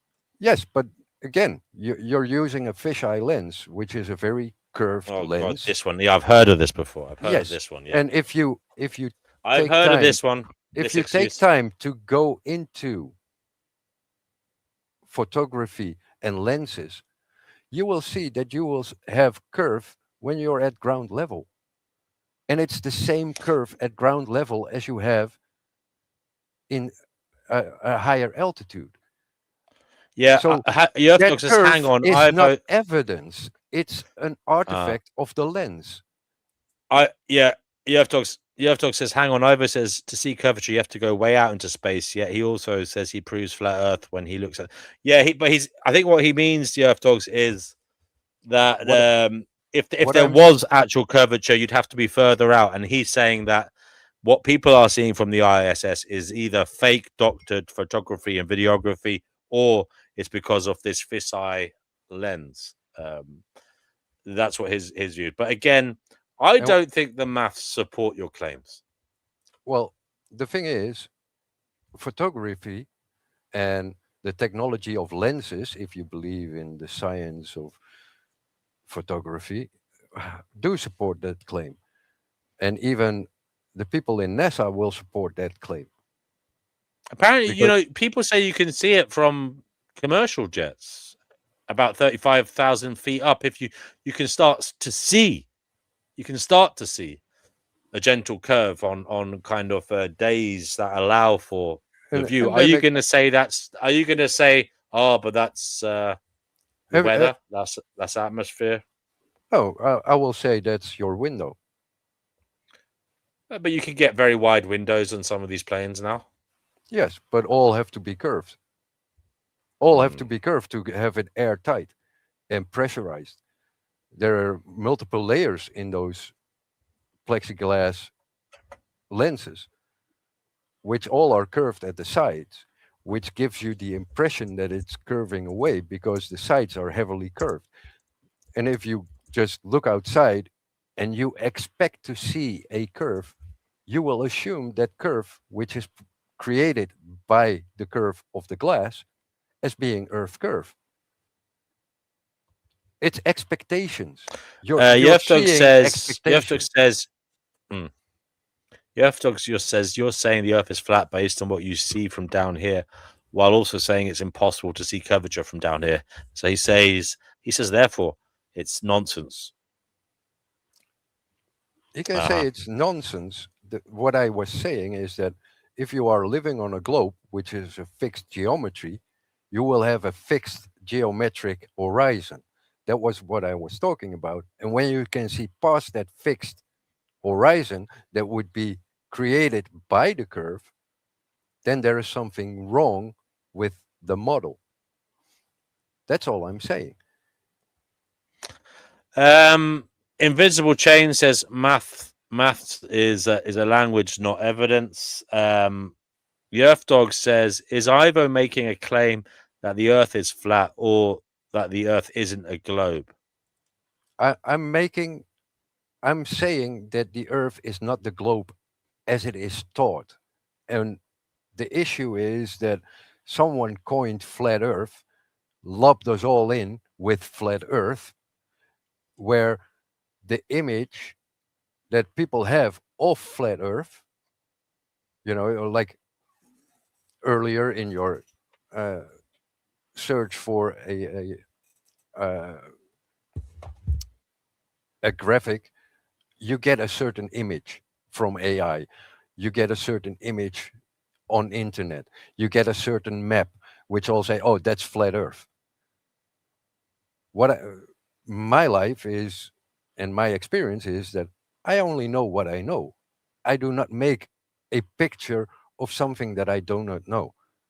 I know that for me, what I found is that the globe, as given, as taught in schools, as given on TV, is not represented in nature. So it is not equivalent to nature. And therefore, because I did those tests, I become a flat earther. Because I also support the fact that if you have a globe with 72% water surface, which is all connected, which lay flat and level, you cannot have a globe. That makes me a flat earther. I'm not saying anything about the shape of Earth or the layout of the continents because I don't know that. I am not capable of making that picture. There has been an effort at explanation, invisible chains. For example, I spoke about refraction earlier. That was an effort at explanation. But you say you don't want maths. I tried to explain to you why this could be occurring without mathematics, without showing you the mathematical equations to prove the globe. Which is it? One of you says you don't want explanations. The other says you don't want maths. I don't know. Alex says she remembers the Red Bull jump where a third of the Earth was New Mexico. The camera inside the craft showed it was flat from that height. The airport tarmac looked curved too from the GoPro. Alex, please do come on. I'll share the link. And look, if you don't want to talk to me, I could go backstage for 10 minutes or whatever you guys want, 5 minutes. And you can talk to each other and just come forth with why you're flat earthers. I'd really appreciate that. And I think others would too. Especially Alex. She seems a very interesting person, From what I gather, she's highly educated. And she's got some really strong views here as well, which you haven't alluded to, Ivo. This has given her a sense that, we are under the domain of a god. There is something else going on. besides materiality. Ivo, has your belief in the flat Earth led you to such thoughts? I've always been spiritual. I never assigned myself a religion, and it solidified my belief in the Creator, but not as in written in any pre-described text of religion. I do not. Okay, Ivo. Well, I do not trust those. You don't trust them because you feel like you might be, maybe we're being manipulated by the organizations that are churches and other religion and mosques and synagogues and all these. Books are generally edited, and they are not edited by a creator, but they are edited by humans, and humans are inherently untrustworthy. Ivo, just in the spirit of keeping things finding Gnosis here, two questions we usually ask newcomers here, and hopefully you would be so kind as to answer them. The first question, don't worry, say whatever you want. It's not a test. The first question is, Ivo, what is going on? In what sense? Which sense? Like everyone is living their own life, and go however you want. I don't want to pepper your mind with anything that I feel you should say. Question is, what is going on? You can talk about it existentially. That's where the most people go. Yeah. But everyone is living their life. Everyone is trying to be good, unless you have like sociopath or psychopath tendencies, then you aim to do wrong. But most people do things because they think they are doing the right thing.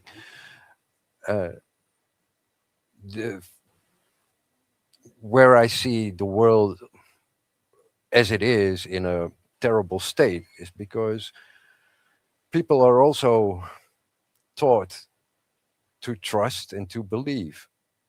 And often that is in people that you cannot trust, nor should you believe them.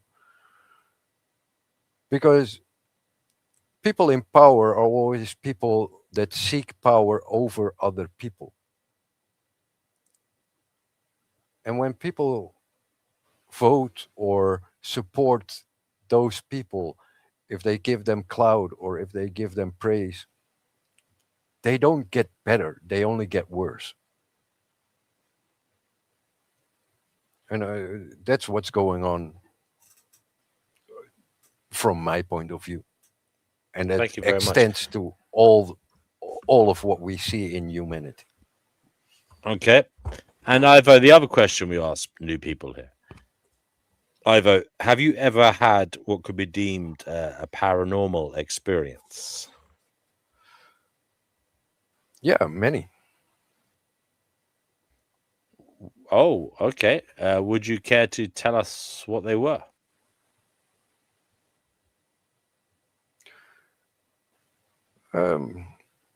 I can tell you. Let's say the thing that made me spiritual was the death of my grandfather.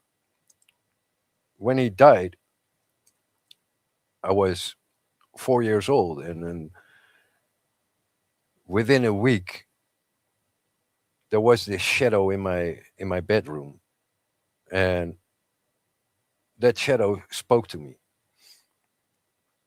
and it spoke certain words, which I do remember, and that led me on a path of spirituality. Later, I have seen things in the sky. I have seen things, shadows, mainly shadows, surrounding me or walking with me. And when My grandmother died. Uh, I she died, and I got the call at work and then that was 5 minutes after she died.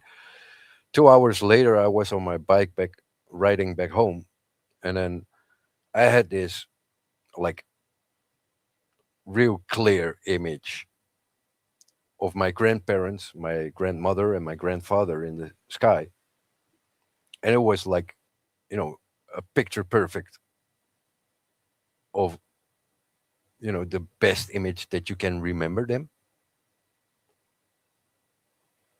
And that was just out of the blue, like that happened. And I was like, okay, well, she passed away peacefully. And there was like a confirmation of she's at ease. And those are some of the things that I experienced in life.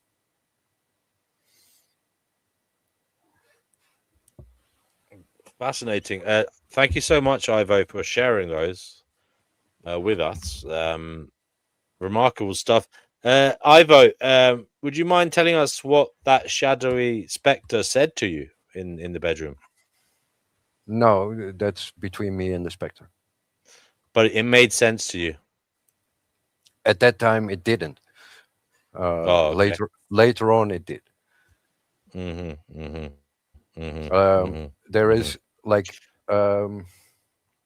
my name in the Discord, Golden Monkey, is somewhat a reference to that, Interesting. and it has Interesting. to do with Hinduism. Hinduism. Yeah. Fascinating. Okay. Duke Reagan says, what advantage would lying about the shape of the earth give the powers that be? Do you have any ideas about that? Well, if you don't know where you are lost. So if they tell you you are somewhere where you are not, then you're lost. And you will seek guidance for as long as you are lost. And the people that you seek guidance are the people that tell you where you are not. It's a basic, simple trap. That's my view. I don't know if that's true, but that's my view on it.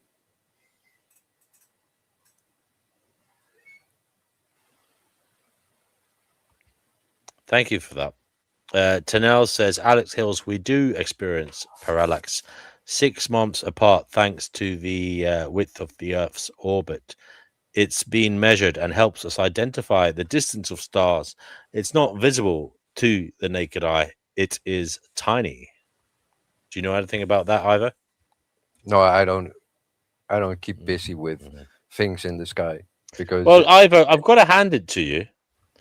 You're the only flat earther that had the bottle to come on here and talk about it, fair play to you for that. The others seem to be rather sheepish and hesitant to come on here. Maybe they lack the courage or confidence that you do in their beliefs. So at least I suppose one could say you are hardier in that sense. Although some might say it's not in your favor because what you are being confident about is erroneous. But having said that, Ivo, it seems to have offered you many things in life: meaning, camaraderie, and I would say a mental stability. There surely is, even if you are. I'm not saying, I don't mean to sound patronizing, but even if you were erroneous, the level of comfort you seem to be getting from this belief is I would say admirable in a sense, in a way. I don't know whether we should aim for it, but it certainly seems to be giving you peace of mind. Certainly seems to be allowing you to benefit from your belief in a manner that's healthy for you. I, We've got somebody backstage. I'll let them on. But do you want to comment on that? Hello yeah, to the backstager. like even if I'm in error, one can only learn from one's mistakes.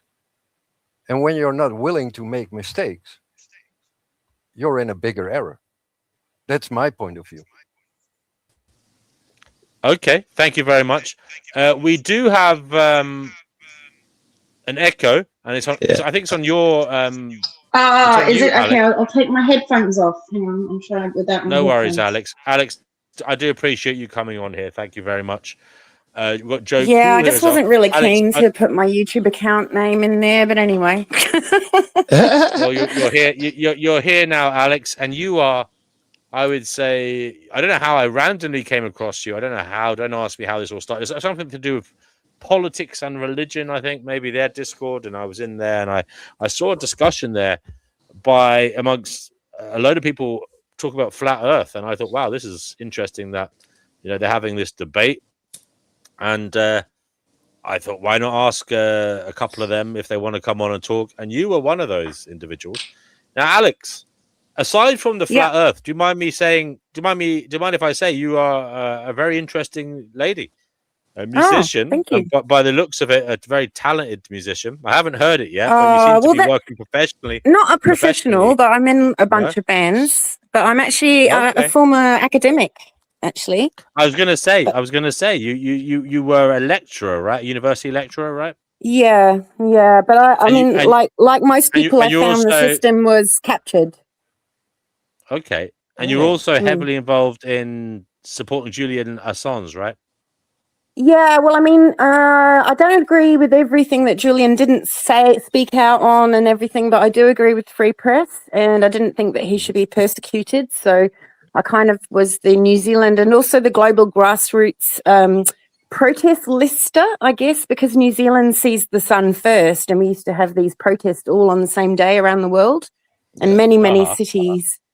And because New Zealand saw the sun first, I started listing all the protests and sort of kicking them off when we were all doing it on the same day. And then I started being the listing service and kind of the agony aunt of the movement, because a lot of the groups were co-opted.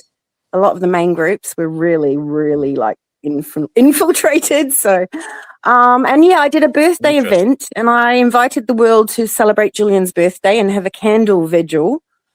Candles for Assange, and basically 62 cities joined me. So I was like, wow. Candles for Assange, wasn't that it? Candles for Assange. So we had this major have you ever met him? Have you met him? No, I've talked to his family, and yeah, I mean, I know his family, but I haven't spoken to him because since he's been out of jail, he's been kind of not really in the limelight. Yeah, he had to sign a plea deal. So I mean, there's an argument out there that this was done to shut down free press. There's all sorts of arguments out there, which are fair enough. I'm open to those. But I still, I still have been very much pro whistleblower and anti censorship. That's been my main drive over the years. Yeah. Fascinating, Alex. You don't have to tell us, but what you said you were involved in third level academia. As a lecturer, right? What was your area of study? Expertise? So I taught sustainable architecture, green architecture, natural healthy building techniques. I taught first and second year. I wasn't like a really high up academic, but I was, like a pracademic, we call them, because people who've been in the industry who come and teach are sort of more pracademics. Yeah. Cool. No, that's a really cool sector of the building world to be involved in, and but unfortunately it's captured by a fake green and all this bullshit about CO2 and climate, which we know comes from the Club of Rome. It comes from the Club of Rome. So you don't believe you're a climate change skeptic, are you? Or at least oh my god, it's a scam. I mean, there's weather weapons. We're dealing with like electrical messing around and steering of storms and causing all sorts of problems in the world, which are artificial. And the climate thing is all about control. And see, I was like, we should build in hemp. We should do breathable walls so that people are healthy inside their homes. We shouldn't be treating timber with copper and arsenic. I was all for like low tech, and they were all for high tech, Internet of Things, monitoring all the resources, monitoring everything everyone does with smart everything, and putting huge amounts of insulation and plastic and sealants and air handling units. in your building. And you see what they're doing is making building really unhealthy and really expensive. And if you do it in hemp, you can just put pine in the wall without treating it, and it will last for hundreds of years. So I got fed up with the system because it was very much being driven from the UN and that kind of bullshit green, which is not about pollution, and it's not about toxins, and it's not about it's about control. Yeah. So it's a fake green. Yeah. Thank you for that, Alex. Alex, we will definitely come back to you. So I just want to welcome Joe Cool. Joe Cool, you're on the Finding Gnosis show. What would you like to say, brother? I would like to say I love it over here. And aside from that, I would like to get into the flat earth stuff. The lady, thank you. That was smart. Letting me hear a little bit about her. That was great. And she said something that made me think about the logic that she uses to pull off some of the things that she says, because she's on point so much. It made me think, I got to hear your arguments for flat earth. You cannot be that right everywhere else and I'm going to argue that flat earth is obviously wrong. Well, we were all globe earthers once, I was a real space nerd. I was really into dark matter and what black holes and grand unified theories. I was a total space nerd and sci-fi freak. Yeah. What pulled I you don't out think of it? I'm the average person, I suppose, in that way. If I could ask, we were all globers.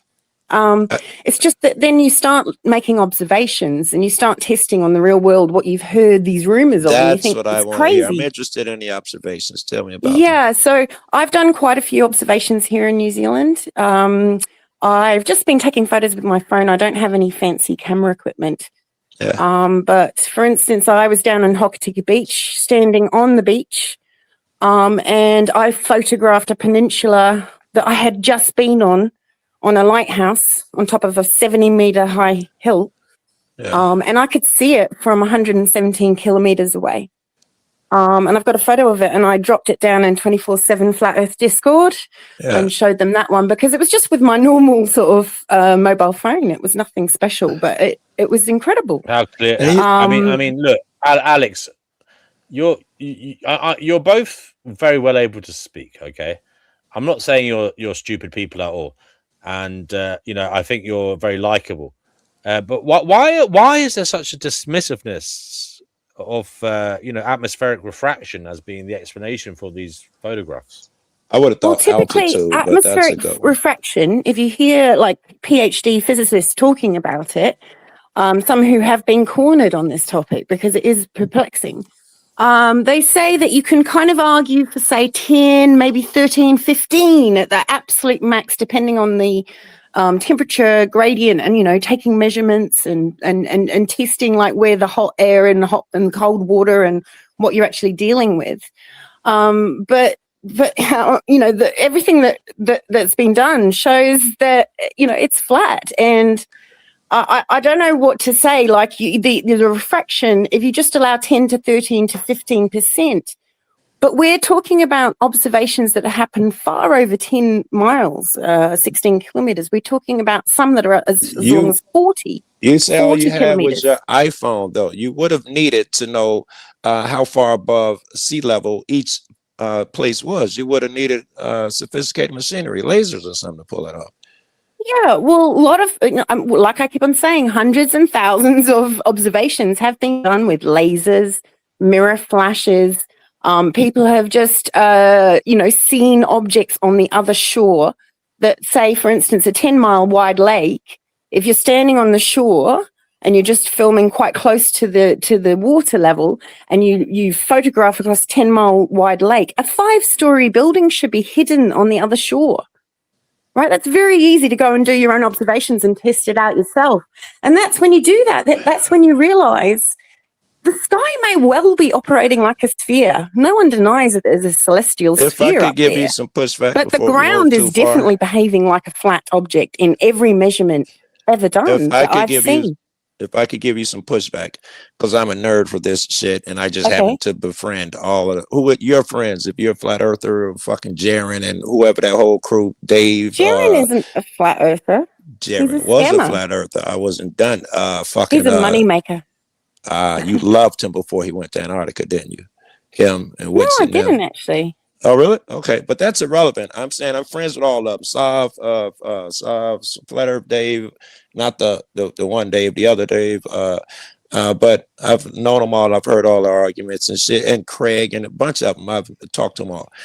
So I am aware that every photo ever found that has been measured has turned out to be wrong. Every flat earther, every single one ever presented that has been at the measurement that stated has been wrong when a scientist or whoever tested it. Only the flat earthers gave that shit. But when tested by science, the elevations are always wrong.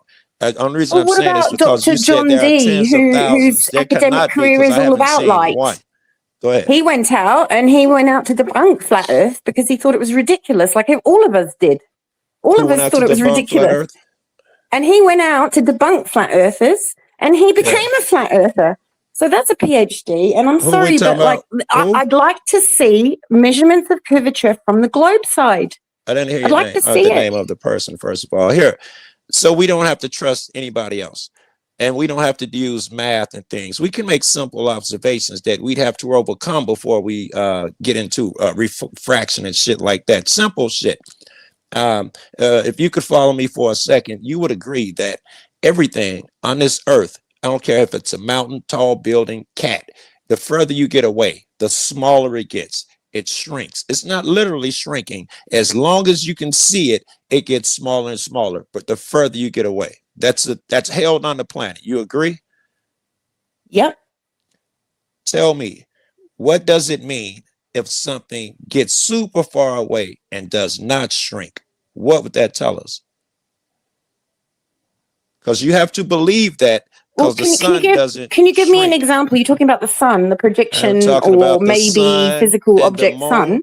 Yes, the sun and the moon, when what flat earthers say, they get so far away you can't see them anymore. But the sun don't, hold on, let me finish it. But the sun doesn't shrink, it's measured.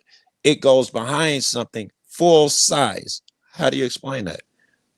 Right. So when you're down in the water with all those fish that have lights on their heads, yeah, because it's completely pitch black. Yeah. The reason it's pitch black is because light attenuates through matter. Now, in the air, of course, we can see much further, and that's presented by weathermen every day when they talk about visibility distance, right? That's presented every day to us according to the weather conditions, right? Which can favor longer observations or shorter just waiting to observations. see That where would you're make going the Earth with look even shorter, smaller ball, because you can only see so far. But unfortunately, unless we have a ball that is warping in size from small to large, the horizon is not Earth curve. And Well, that's no, obvious. that's not straight. What was your explanation for why the sun goes down full size? Because it's in the air?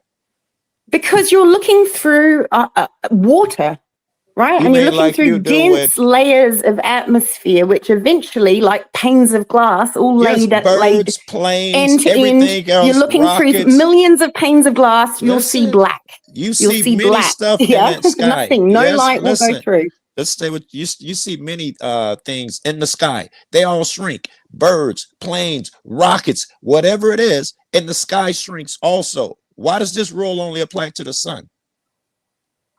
We know that the sun has corpuscular rays, right? It looks like it's really close when it's above the clouds. It rays out in this bizarre way that if you triangulate it, and if you attempt to triangulate it from multiple places around the Earth, those lines never intersect anywhere because you're dealing with something that's like a rainbow. So when you're talking about a bird, you're talking about something that's flying through the atmosphere and is with us in this plane or realm or whatever it is, right? But when you're talking about things, lights in the sky, it's very, very different. And in fact, some high balloon altitude footage, when you get up high enough, you can't see any stars. And interestingly, in a lot of the Artemis footage, you don't see any stars, do you? Even in their renderings. That's not like a mystery or something. Let's not act like that's but what a I'm saying mystery. is that We know why you don't see these stars. are lights It's the in the same sky reason you that don't see them are in the city. perception.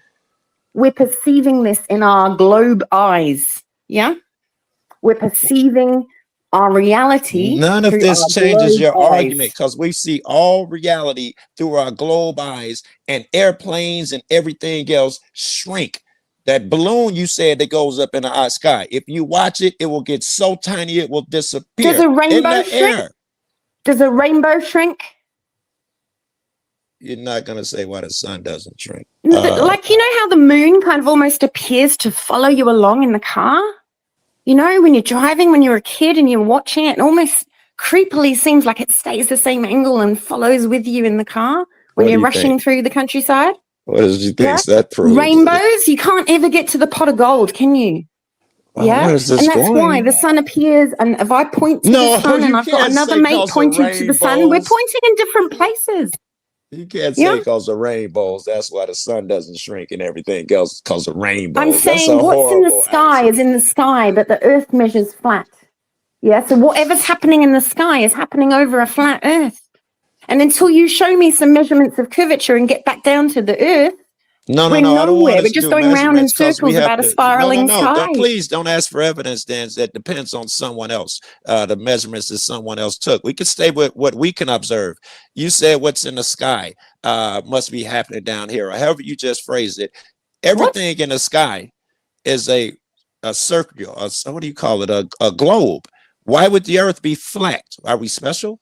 When you see a train coming from the distance, which might have two headlights, it'll just look like one circular light, won't it? Where in Yeah, the maybe we just see things in circles when they're far enough away. Who knows? Where in the I sky don't know. do you We're see still talking about the Earth? sky, and I thought we were talking about the Earth in this talk, right? I was So talking about the let's bring it sun, back and you to moved something it that we to can other actually stuff. measure, and you show No, evidence because we're not going to of measure nothing while I'm curvature. sitting here. We're not going to measure something, and that leads us nowhere. We can't accomplish anything logically, reasonably by saying we'll get together and measure a thing one day. That won't happen. But we can Why talk is it about that these all simple these flat earthers and also observations. people trying to debunk flat earth have managed to go out and observe for themselves? I mean, honestly, if you really think about it, every day you go around, you can actually make observations and prove and I'm look at the asking earth that we calculator. do. And This you'll is what I'm see, you'll saying make we should do observations right all now. day long.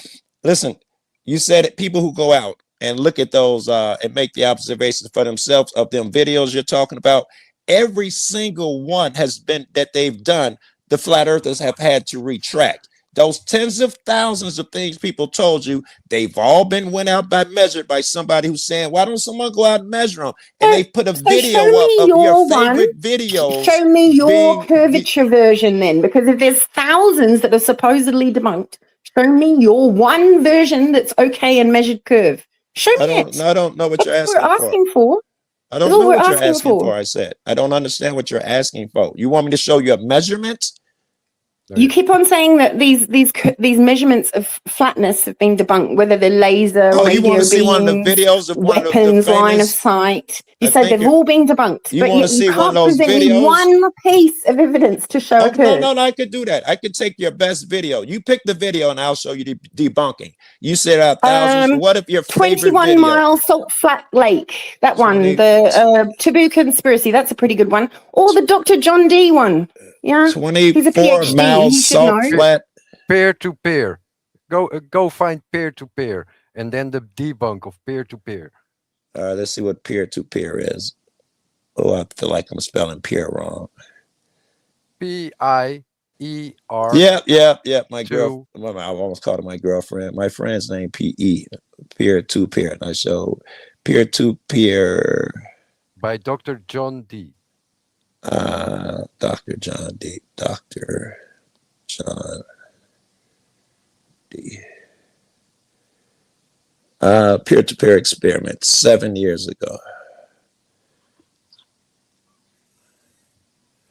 I'm just gonna scrub it. I'm not even listening to it. I'm just looking for his numbers. Alex, you got a fellow Kiwi here. Oh, lovely.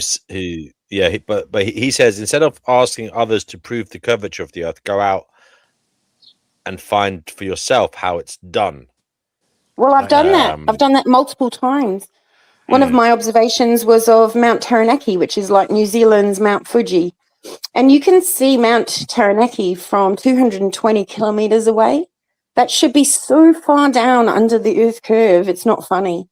And I just did that phone photo. Yeah, so there's flat earthers keep on going out and doing this, and I never see any globers come out with any data. They never have any data. It's really perplexing. That's strange, isn't it? That there's thousands on one side and zero Why would you on say the other. there's no data? I've never seen here. I think there's a lot of data. Can on I the other ask side. you, how far is the sun? You don't know. How far is the moon? Is How it far round? is the rainbow? Is it solid? How far is the unicorn? No. I mean, come on. You say flat. No. Stick to what you said. You said round earthers don't have data. You have none. Tell me the distance of anything without using round earth math. I'm talking about the Earth. You keep on talking about the sky. Stop deflecting. How is the Earth deflecting to rainbows? And we're talking about something solid that we're standing on. Wait a minute. The sky is part of the Earth. What are you talking about? You can only Are there talk about the actually- ground in your arguments when you're just unwilling. I'm sorry, DNW. Are there some flat Earth? Like, where is the critical information we can find on flat Earth research papers? You said there's an academic. He's got a PhD or something. Yeah, some I bloke just in gave England. it to you. Now, by the I way, just that's no marker for marvelous mind. I know some people with PhDs. Believe me. They may well be idiot savants, good at one thing, terrible at everything else. Maybe his PhD is in music, and he hasn't a clue about anything else. Is in spectrometry. So okay, so he's has he actually done any working with papers, places. or has he done any papers that we can go over? Yeah, I just gave it to you, and his whole is it in the private chat? I can share it. His whole YouTube is about his work. I can't find anything about the peer-to-peer except the guy who posted the video. Yeah, and then go to his channel and you find all his. Well, that doesn't help me. That's just look in the description of the video.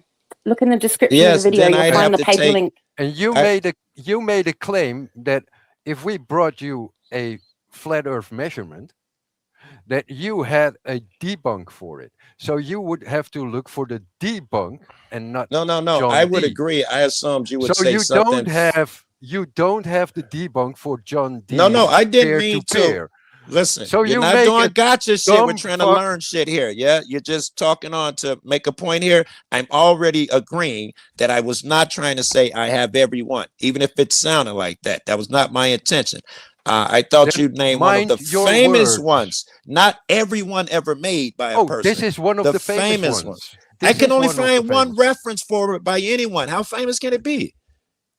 Just the guy who posted it. He's the only reference I can find for peer-to-peer. What you think is famous is algorithm famous, not famous among the people of Flat Earth. I talked to them. No one's ever said peer-to-peer. Everyone they've ever put forth, they've taken the time to go out and measure. Here, I'll give you one of the ones. You named the people that you talk to, and they're all egomaniacs. What's that got to do with anything? I'm not sure. They don't talk about other people. Yeah, they did on Globebusters, and then once they had their 15 minutes of fame, they went back to their own ego pumping. That's the people you talk to.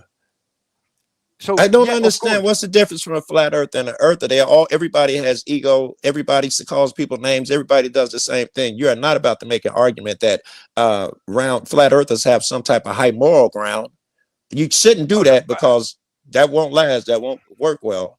If that's your argument here. No, that's not my argument. My argument is that the people you listed were not giving you full information because they love the limelight themselves.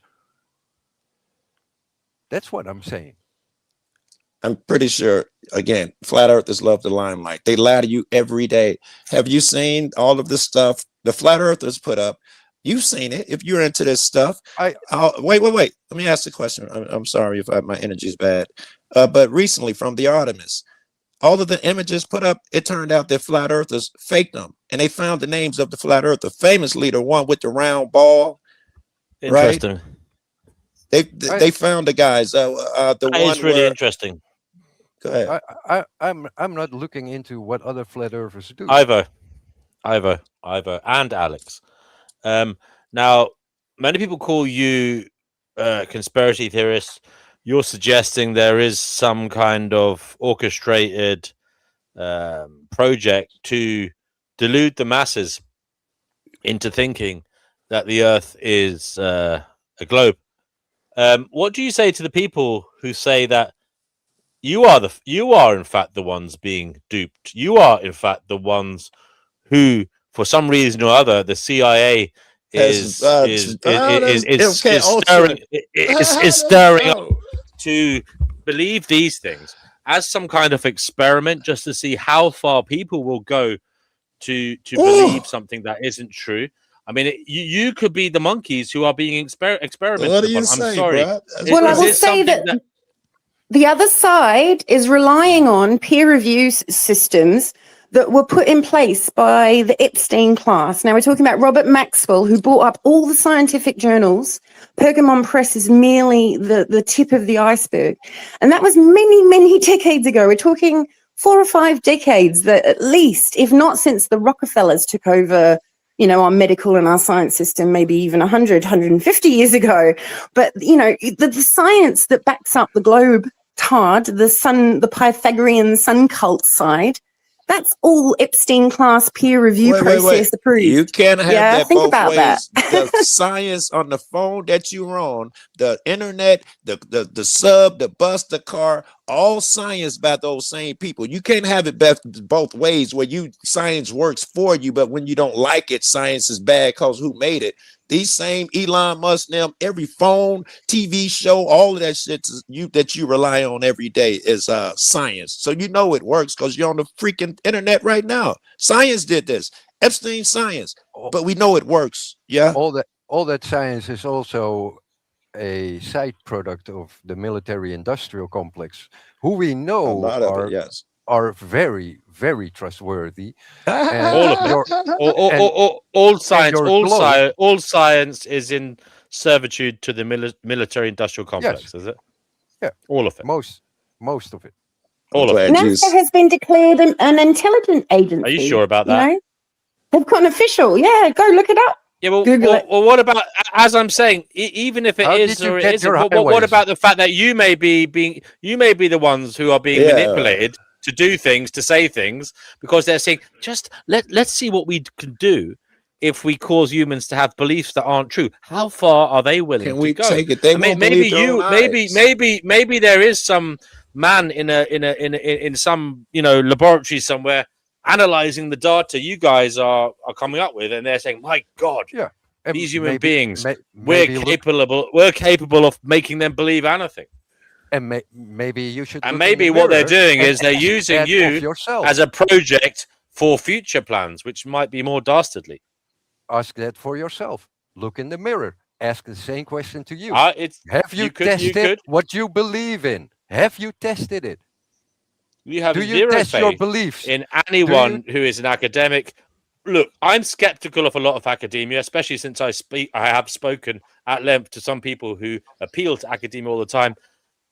I know that in some senses academia isn't fantastic, but it's the best we've got in many cases in trying to work out what the hell is going on. Surely you don't have so little faith in other humans that they are all idiots, that they are all incapable of using their thoughts to rationalize and to find out what the hell is going on.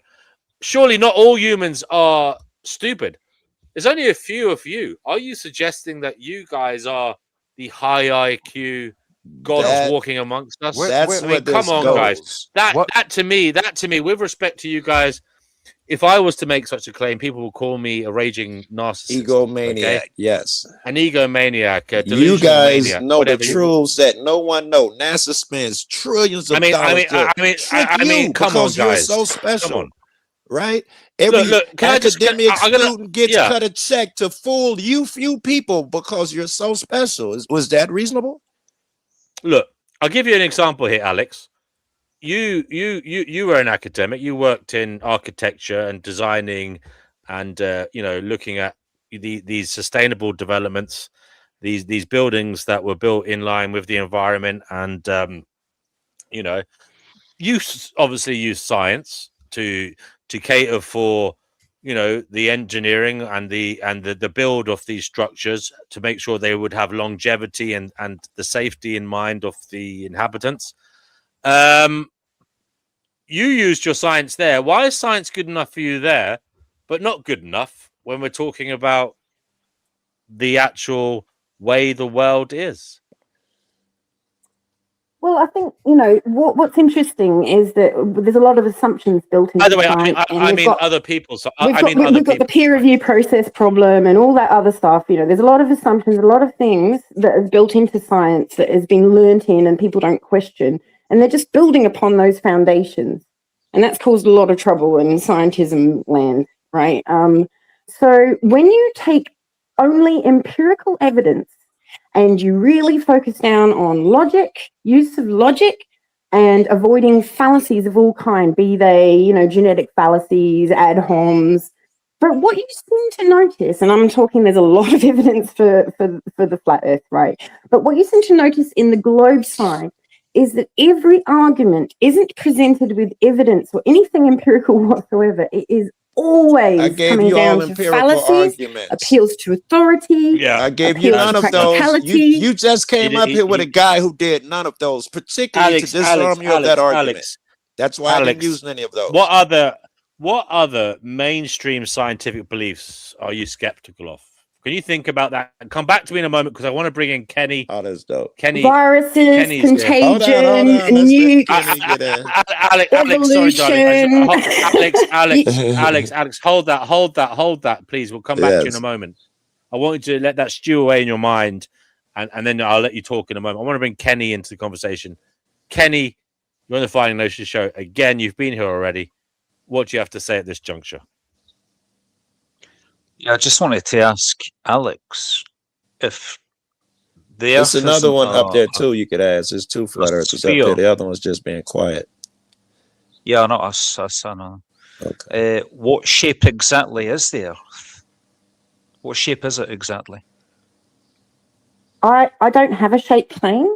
I wouldn't be as bold as to pretend that I've seen the whole thing from a God's eye view or from a rocket if it really was the vacuum of space that breaks the second law of thermodynamics, by the way. But if the vacuum of space exists, then I suspect you'd only be able to really know for yourself if you went up there.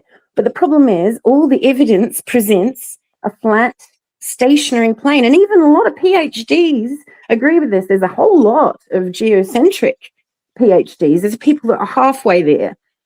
Even Einstein and many, many other scientists have said, there's no measurement that we can do on Earth that can show that the Earth is moving.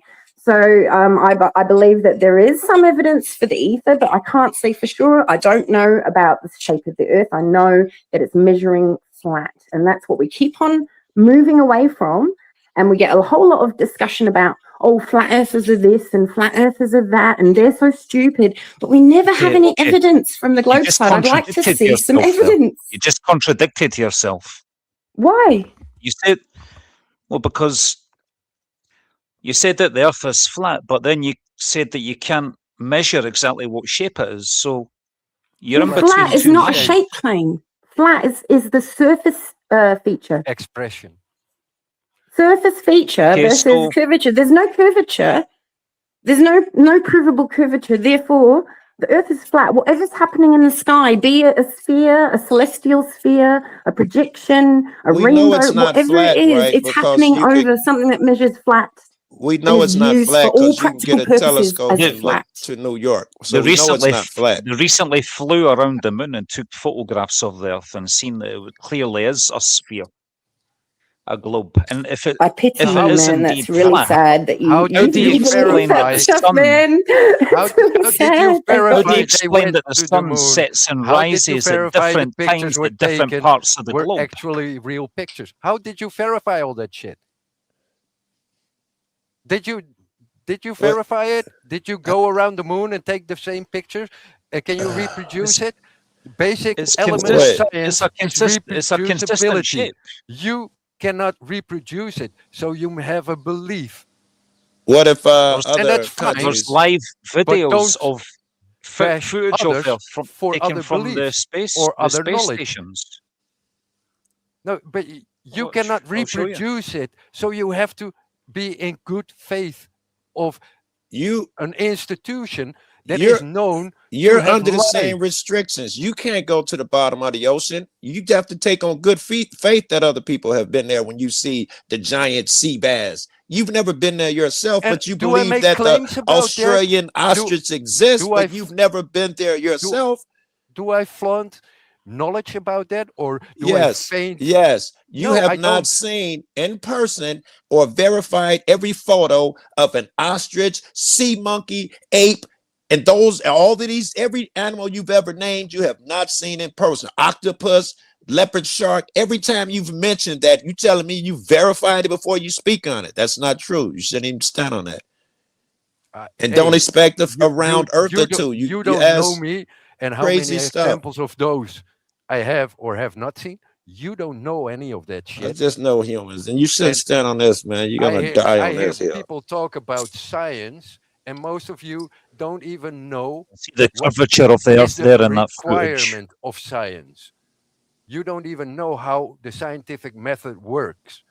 Well, she just said the second That's law of thermodynamics is it can't be because you can't be out of space because it violates the second law of thermodynamics. I would like to know why she made that statement. Because we're breathing air and it's pressurized. And, basically gases require a container to have pressure. They require some kind of container, some kind of thing to bounce That's against nothing to in do order to with the have pressure. second law Otherwise, of they just evaporate thermodynamics. into space. That's nothing to do with the second law of thermodynamics, by the way, the container argument. The gas pressure requires a container. I beg to differ. Okay, you won't find again. We'd have the argument that you can't find that any place scientifically, and I can't trust my sources. But if there were, we'll just use reasoning and shit. If they were another force, like for instance, I can tell you that I can't take a piece of metal and put it up against my refrigerator and it stick there, and someone can show me that the metal sticks there, and they can tell me it's because of magnetics. So I can see that air is sticking to the ground, as is me in my car, and someone could tell me there's gravity holding it. Bam, no more barrier needed. We know it works because it works on the refrigerator. All these theories of this must be under glass, enclosed, these things don't hold no more because gravity is holding it to the earth. What now? The electromagnetic force is several orders of magnitude stronger than any so-called gravity. And anyway, most PhDs would agree that the gravity is not a force. And then you've got the whole problem of, are you talking about Newtonian? Are you talking about Einsteinian? Are we going to say that measurements are warping and getting smaller and bigger to fit the model that we have to squeeze into? We have to add dark matter, fudge factors to squeeze our measurements in so that they work? Really? No, if I were going to say that, it would have come out of my mouth. You just said all those things. Let me ask Alex a question. Argue against yourself. Argue what I said if you want to argue against me. Alex, if the Earth isn't a sphere, then how come the sun sets and rises at different times in different time zones? How do you explain that? That's a great one. Yeah. Like I said, I believe the things in the sky could be projections, but I don't know because I can't go up there and verify it myself. Oh my God! You can call someone in Australia. Why does it come over the horizon? I don't understand. I can't hear. It's just audio chaos. I'm out of here. Okay, Chickpea, you're on the Finding Gnosis show. Good to have you here. Hi, Grub. What would you like to say? Right, as far as right, apparently, if you go to the top of the Burj Khalifa, the tallest building in the world. Yeah. You see the sun rise 2 minutes before the people on the ground see it rise. That proves that the Earth is a sphere. Of course, it's a sphere. Why would it be flat? That's just your angular resolution of the object. You're getting a better angular resolution of the things on the ground. Yeah, you use science. The wider angle for your eyes you to understand perceive. that, right? You use the angular resolution, something you learned through science to debunk what she just said. It's crazy. I taught architecture at university. I'm not a fucking idiot. You'll need a mind. But also, right, have you lived in the Middle East? I've I'm an been to idiot, but there. I still think you're wrong. Well, how many countries have you lived in on this planet? Many, all over the place. Now, I'm not really wanting to talk about that. I'm talking about when the sun disappears through the atmosphere, you're looking through a hell of a lot of water. Just like when the sun goes down through the sea, quite 100 meters down, 200 meters down, you're actually getting pitch black down there. That's because water will eventually block the view. The atmosphere is so thick when you look horizontally. You're basically looking through a solid layer, just like if you put up many layers of glass, green light would come through at first, but then if you did enough, there would be no light coming through. Now things disappear in perspective and they go off in your like street lights, right? Street lights start above your head, and if you see a road going off, you'll see that the street lights look like they go down towards the horizon, don't they? To a point. That's what the sun does. That's what the sun does. It's like a rainbow. You're looking at possibly a projection. We don't know, but you can't triangulate it with any sensible measurements. You can't triangulate the sun. Disappear over the horizon. Say something. Can somebody else say something? Yeah. I want to welcome social. Sorry, go ahead, Chippy, and then we'll go social. Right. I don't know if you've lived in the Middle East, but I can assure you, when you live in the Middle East, the sun rises in the sky faster than what the sun rises when you're in the Northern Hemisphere. Plus, at the end of the day, this Earth of ours is nothing but a load of vibrating atoms. At the end of the day, sorry, that debunks your globe model. Right there, that debunks it. Give it a rest. This Earth is nothing but a load of vibrating atoms. That's all it is. There's nothing actually here, even. The sun's speeding up and slowing down. I don't know about that one. I don't know. I wish everyone I a don't know why very people good find night it so hard to because believe. I got to go to bed. I vote. Thank you very much. I vote. It's been a privilege and an honor to have you here. Thank you so much. Pepper. Thank you. Anyway, what sense would a flat Come back planet soon, make? Ivo. I will. Flat planet.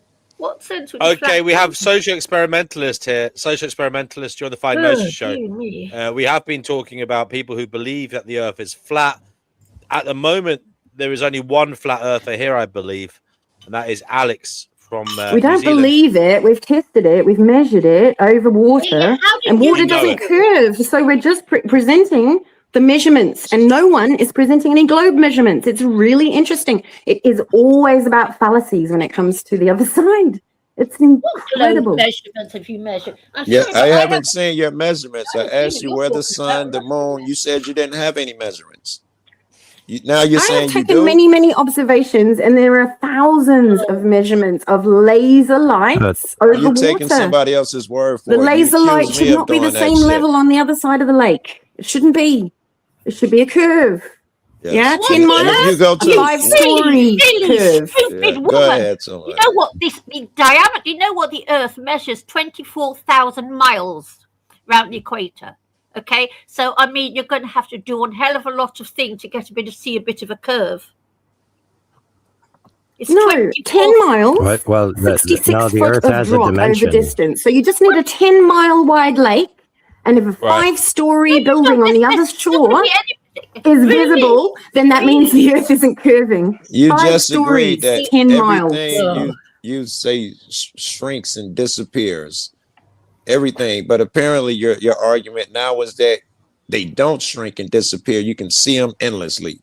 Have you looked at a curve calculator? Have you actually? I've driven down the street and watched the Sears Power disappear. That's not what she said. Why don't you just go look at the Harvard or the Oxford University curve calculator and just look for yourself? A 5-story building would be obscured by Earth curve on a 10-mile wide lake. 10 miles. I'm sorry. Okay, it's real simple. No curvature in 10 miles. All right. I'm gonna have to mute you for a second. Sorry, guys, I have to mute you for a second because we have someone waiting to talk, and that's social experimentalist. What do you have to say to? I believe AI Overlord might also be a flat earther, but Alex is here. So, what do you have to say, social experimentalists, at this juncture, to these individuals who believe in the flat Earth for whatever reason? Go ahead, sir. You have the microphone. Yeah, I mean, I don't really understand what difference it makes, whether the Earth is flat, round, or the shape of, I don't know, a magpie. I mean, I don't really understand. It came up Because And the lady was making some things I thought were reasonable, and I asked, how can a reasonable motherfucker believe in flat Earth? That's how it became important in this context. because I mean, Joe, wasn't obviously, the floor yielded I for him need, to ask a question I to the must flat say, earthers, not to you? what's that? Go ahead, Danny. Go ahead, Yeah. Danny. Go ahead. So, I mean, because obviously, as someone who is committed to spreading the gospel about the ultimate conspiracy, which is the conspiracy of our own DNA to reproduce, that's my main concern. And my concern is Alex. I'm wondering if Alex has done that, or has been sterilized or not. That's my real concern. Alex, what's going on with that? I'm not even sure of the question, Alex. Sorry, I what do you can't mean wait to hear how you sterilized? answer this. I'm saying my concern is that have you had kids, and are you going to? Yeah, I've had 2. Yeah. What did you do that for? Because I am not a doom scroller. I don't believe in viruses and contagion and nukes and evolution, and I believe in a whole lot of empirical science without any assumptions. And that's what I've come down to now, because I've learned to distrust the system, having worked in it myself. Why on earth did you gamble? So basically, Danny, you're falling. Danny, hold on a second. Danny, in her eyes, you're falling for this negative psyop, which is, there are powers that be trying to convince you live on a globe, and that they're going along with that is they're trying to convince you there is no God, and going along with that they're trying to convince that we just evolved from nothing and there's no meaning. We're not special. Our soul is not immortal. It is not in danger because we are here. That there is no meaning to this. She thinks you're being duped. There's a conspiracy against you. She thinks that the Earth is flat, and that opens doors to a greater meaning. Am I right, Alex? Well, yeah, I'm just saying that I was pretty atheist or agnostic, at least. I didn't have any faith. And when I learnt by looking at empirical evidence only and not assuming that the science TM is correct, once I started looking at that, I started having a new appreciation for the Earth. Like, honestly, like childlike wonder at the Earth again, and making observations and testing things for myself, making sure that what I had heard was presenting itself to my reality as well. And it turned out it was. Since then, I've delved down a lot of, I've been a free press, anti-censorship activist for a long time. And so I've always been looking at censored news. I've always been looking at censored science. I've always been very, very interested in it. And it's very liberating. I think a lot of people think that the conspiracy rabbit hole is a very black-pilled place, but it actually can be a very white-pilled place once you realize how much of what you're seeing is theater. Yeah. Kenny, can you wait for 1 second, mate? Let Danny reply to that, because it was relevant. Yeah, I mean, I don't know if you've come across, but basically, my stance, if you haven't come across me before, just a little bit of explanation. I was sort of into 9/11 and the COVID. I made quite a lot of content making fun of the COVID debacle, and I was quite into all that stuff until I came across what I would describe as reproductive ethics, which is the lack of it, which is the idea that it's completely and utterly unethical to bring new life into being. It's a terrible crime, which I committed myself, I have to admit, because it's the primary cause of everything, right? And I just don't understand how, I do understand, because DNA is basically the ultimate conspirator, and it's in every cell of your body. So there you are being concerned with what's going on out in the world and the flat earth and everything, and then you pop 2 people into existence for no good reason, and that is and you've missed the whole point of life itself, which is to realize. Okay, I know. All right. I didn't want to engage in the point of life is to go extinct. We are being controlled by the very DNA. Okay. Before you go on, let's argue some of the stuff you put forth already. Against. So Alex, what do you think? Is he basically the end result of a globetard society? As you put it? Well, I don't think people are the globetards. I think the model is the Is Danny the globetard. end result? Is Danny the end result of such a belief system? Well, I think it's appalling. Yeah, the peer review process that has made him think like that. They're eugenicists. They're like your original nasty pieces of work that are running our science and have done for 50 years. Robert Maxwell destroyed the peer review system, and that is the result of it. You've got someone who doesn't believes humans are viruses on the earth, and people are like a virus. I mean, it's disgusting, and it's really sad. Really sad. Graveyard, Alex. Alex, can I ask what a question? eugenics Are you means? graveyard? Oh man, I thought this show was going to be All about right, guys. Before you go on, Kenny, quickly say what you want to say. Right, okay. So I have proof that the Earth is round because when Donald Trump fires a ballistic missile towards Iran to make the Middle East great again, the rocket must account for the Earth's curvature as well as its rotation, because the Earth essentially curves away beneath the missile's flight path. It's called the Coriolis effect. Because the Earth rotates eastward, a missile fired over a long distance will land to the right of its intended target in the northern hemisphere, and to the left in the southern hemisphere if it does not adjust for this rotational shift. The target on a flat map is a straight line, but on a spherical Earth, the shortest distance is an arc. Guidance systems use advanced algorithms to calculate this true great circle distance. The missile's trajectory is a predictable parabola in a vacuum. D equals half gt squared. But because the Earth curves downward, the missile must continually adjust its pitch to ensure the target doesn't drop below the horizon or fall short. There you go. I heard this. I heard this before. Alex, can I ask you something? She's going to say a scientist wrote the book, so you can't use it. Alex, can I just ask you something? Are you vegan? No, I believe that vegans are starving their brains of animal fat, actually. So no. Pardon? I believe that vegans are starving their brains of animal fat, and it's quite dangerous for them, and particularly their babies anyway. And I think people should be able to do whatever they believe in terms of diet. She just wanted to ask about the veganism. Let her Okay.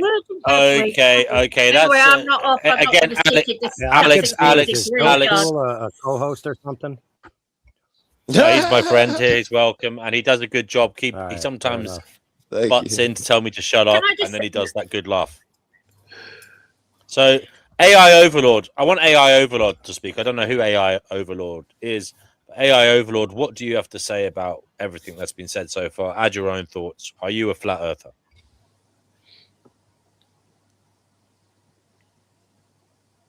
You're muted if you're talking. You're muted there. You're muted. Sorry, go ahead. I had to take care of something. That's all right. All right, what was you saying? Are you a flat earther? What would you like to add to the conversation? Oh yeah, the Earth is definitely flat. Okay, and why do you think that? And when did you discover this? Oh, that's. And why are we being lied to? About 10 years this ago. Is what you believe. About 10 years Well, ago. I mean, and what was it whether that we're was being so? lied to or not is not material to the fact of whether it is or isn't. Right? You'd agree with that? I'd agree. I don't care if we get the lied to or motivations not. are irrelevant. Yeah. Right. Right. Hey, check P. They want to know my answer, not your answer isn't for me. doing much Thanks. for their intellect, is it? Wow. What? Right, okay, this woman, Chick what's P, if her you want to name? answer Right, for me, she's go sitting there. ahead. I've studied I this. thought this was a show about I've listening to what studied black this. people have to say, not listen to you talk what over us them. humans do to the animal kingdom if you want to do some Can we just studying. mute Chick P so that somebody else can speak? No. Chick P is 100%. actually one of the patrons of the Finding Gnosis show in terms of her spirit. She has paid for the Finding Gnosis show with her spirit and her activity here over much time. As has Joe Cool. I've never heard has no one Kenny, say that, bro. as has Danny Shine. Awesome. They've made the Finding Gnosis show what it is, so we can't mute them. Well, that's fine and I'm dandy, afraid. but when you're trying to invite flat earthers on to speak, I mean, They will it should be the flat if you earthers give them time. speak, They don't you will. think? They will give you a moment. Now you have your moment. Go ahead. I just want to say about the Bird Cliff. Now, doesn't that, to me, that demonstrates that if you could see the sun rising 2 minutes before people on the ground can see it rising, that must by definition show that we're on a curve. So where does she get her information that the human brain is starving of animal fat? Another red herring. Where do you get that information? Maybe like tomorrow we'll finally get to talking about the flat Earth. You know, that'd be cool. Yeah, well, you see, I don't like discussing things with non-vegans. I'm afraid. So, yeah, I know. She's all about looking for. Good job. She's all about looking for, you know, you mean bigotry? Stuff that she can obviously measure. Has she ever cut open a vegan's brain and a animal eater's brain and compared the two and done scientific research on it? Probably not. This Probably is about not. flat Earth, and I don't think it's relevant. Right. Well, it's it is relevant. It is relevant because it shows that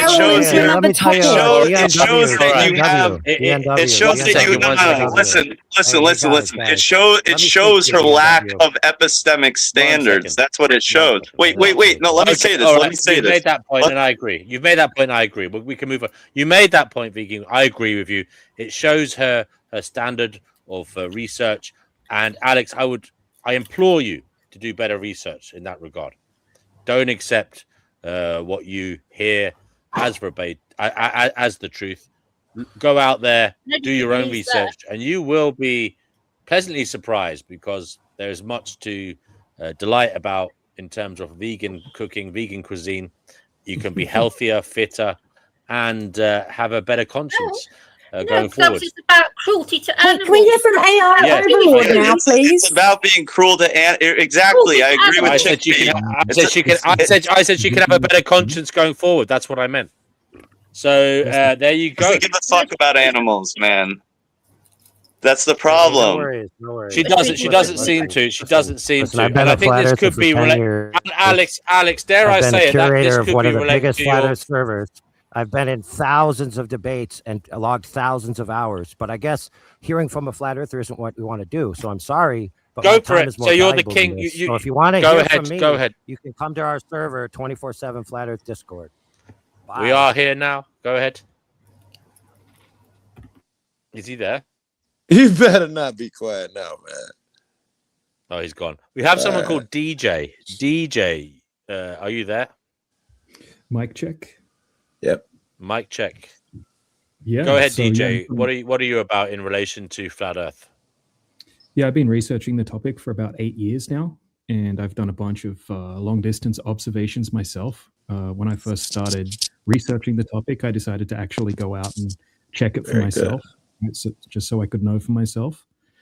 And yeah, I've been researching it a lot over the last 8 years. So refraction, long distance observations, those are the strongest arguments in my opinion.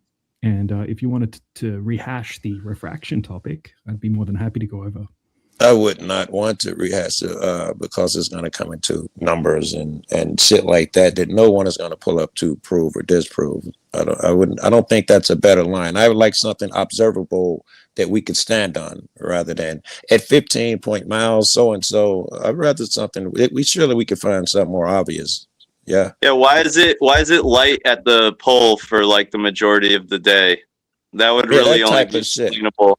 Only explainable if the Earth is a sphere. Can I also invite Cougar Duma to come on because Alex, you said that CO2 isn't doing damage to human civilization or the biosphere.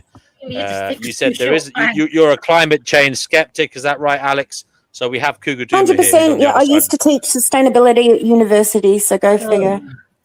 But then I learned about the Club of Rome and the Committee of 300, and I understood the scam was all about control. But like I said, I would really like to hear from someone like DJ or someone. I mean, we keep on going on different topics, and it's like as though people don't want to deal with the topic at hand because it makes them uncomfortable. That's what that's what it seems like. All right, guys, she has a point. We are skirting around. I would like Cougar Doom I would like Cougar Doom to come on. Chickpea, she does have a point. We are dancing around. We can't get a word in edgeways. She still hasn't explained the whole Burj Khalifa thing. How come you see the sun rising 2 minutes ahead of those that see it on the ground? How come? How come does that happen? All right. Why does that happen? She hasn't explained that. Well, I can try to explain it. People at the top of that building see the sunrise. Hold on, Chickpea. Someone I think is going to explain now. Chickpea, DJ's going to explain. Go ahead, DJ. Right. So the reason we have a horizon in the first place is because we have elevation. Okay. So when you don't have any elevation, there is no horizon. So as you rise up higher, you get what's called a vanishing point. Okay. The horizon is a byproduct of your perspective and the atmospheric conditions. So as you get higher, the vanishing point gets further away, right? Because the angle, the lower angle and the higher angle converge at a certain point in the distance. The horizon is a straight line between vanishing points. So as you go higher, you're going to be able to see further. So some things you're going to find that you can explain just fine on a globe or on a flat surface. Yeah, I know that. When I spoke my spliff. Yeah, Snoop Dogg fallacy right there. We call that one. Okay. As you go higher, you're going to see further. Is that right, DJ? Is that what you're saying? Yeah, absolutely. Basic. And he's saying that occurs on a flat Earth as well as around Earth. And he'd be right. Yeah. Some things you're going to be able to explain just fine on both, right? But what we do quite often is we're actually testing for that horizon distance. So when we go to the ocean, the horizon, the physical geometric horizon, which is what the horizon would be if the Earth was a globe, a byproduct of the curvature, should be at 3 miles if we're 6 foot tall and we're looking out into the ocean. Now, there isn't any footage of the horizon being at that 3 mile mark. In fact, we can see the horizon orders of magnitude further than it very consistently. And there is actually no evidence that I've ever seen, right? I've had thousands of conversations with all types of academics over the years on this topic. No one's been able to provide any empirical evidence that there is such a thing as a physical geometric horizon. I'm not sure that's relevant.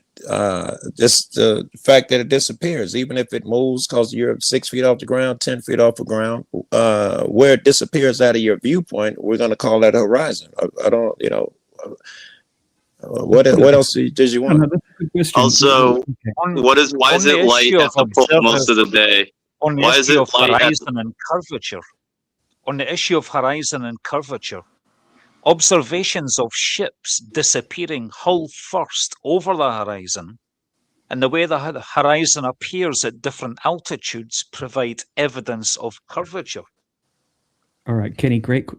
Okay, good. I can see you just reading straight off like AI or something. He's right, though. He didn't say nothing wrong. Okay, why is it light at the top? Hold on. Don't discredit what he's saying, because our flat earthers not just repeating what other people are saying as well. No. We're going out doing our own. Well, they're just pulling out their own brain dead arse. That's the difference.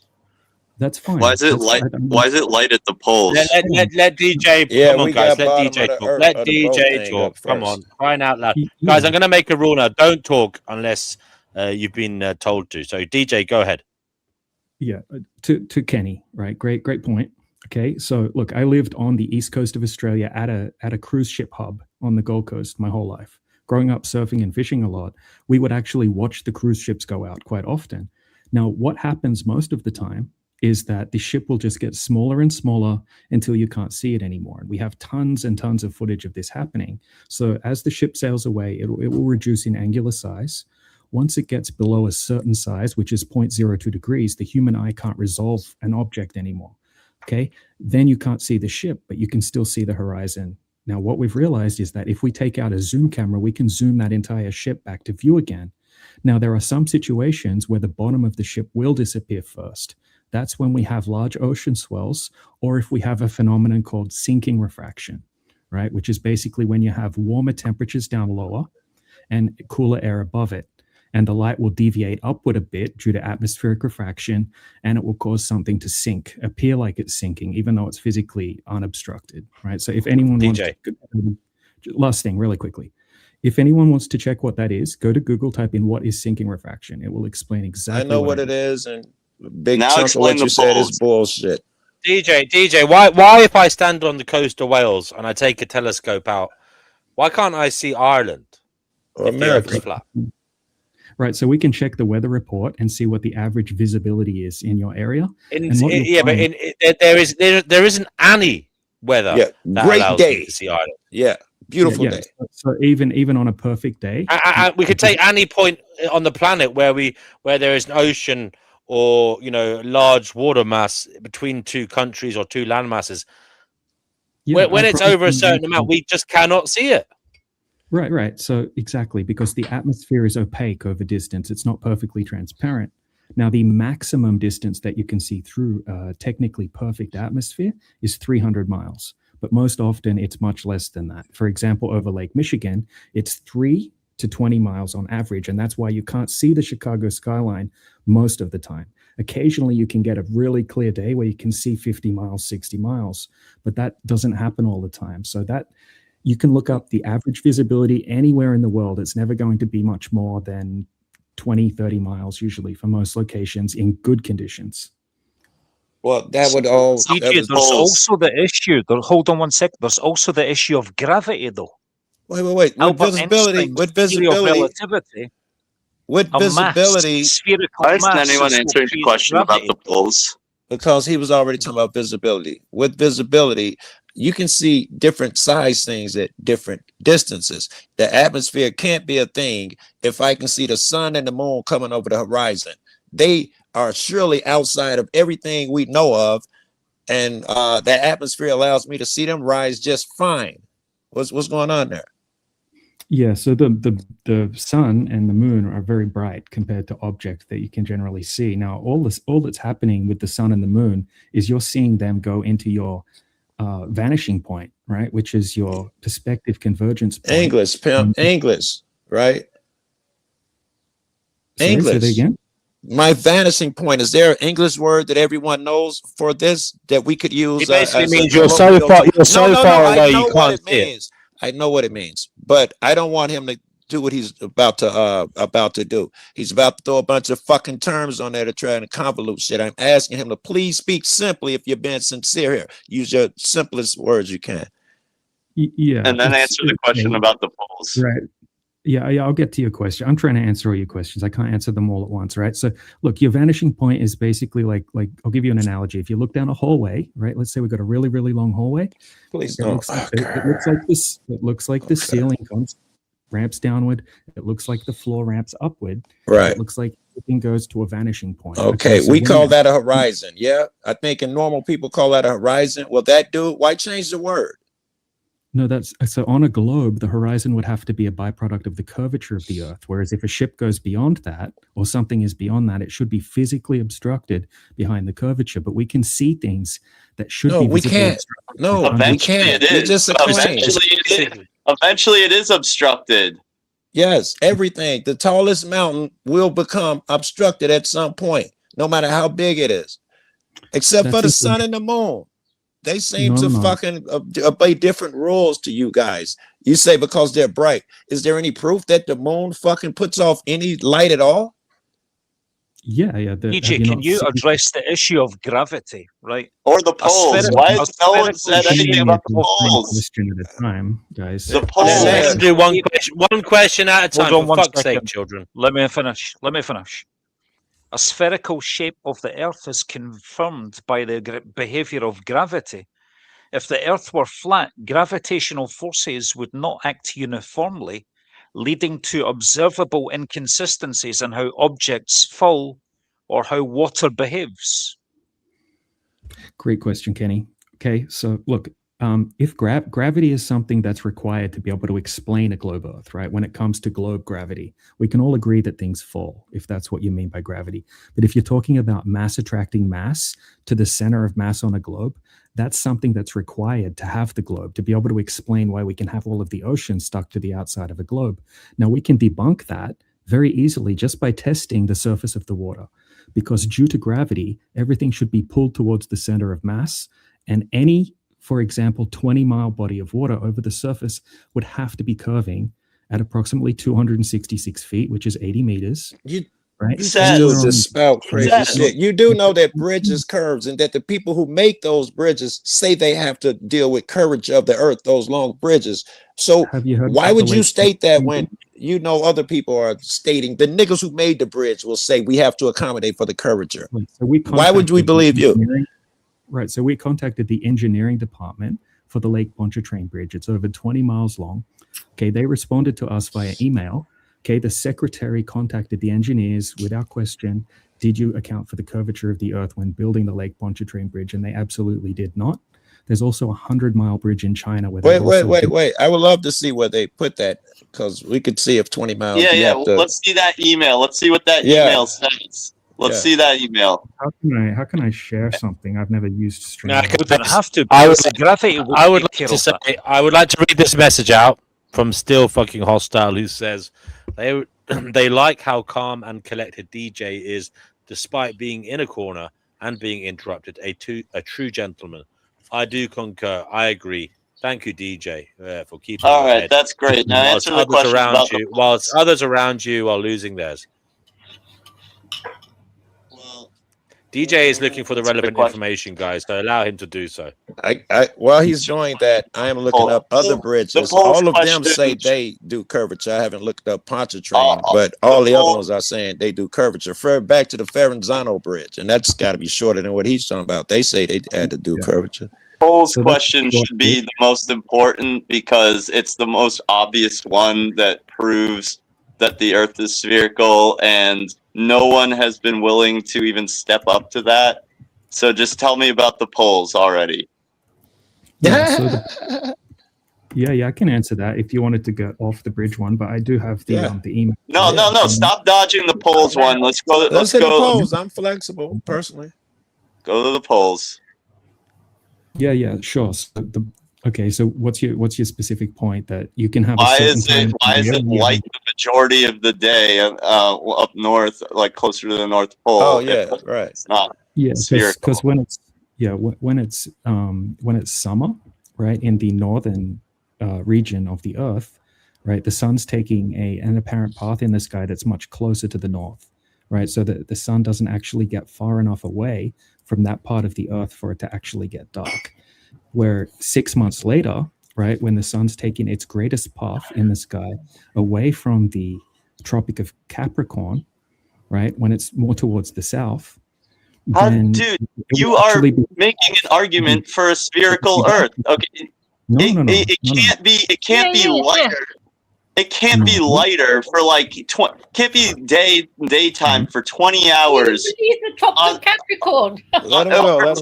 It can't be light for 20 hours up north, and then still have like day and night. The further south you go, if the Earth is flat, bro. Okay, that doesn't make any fucking sense.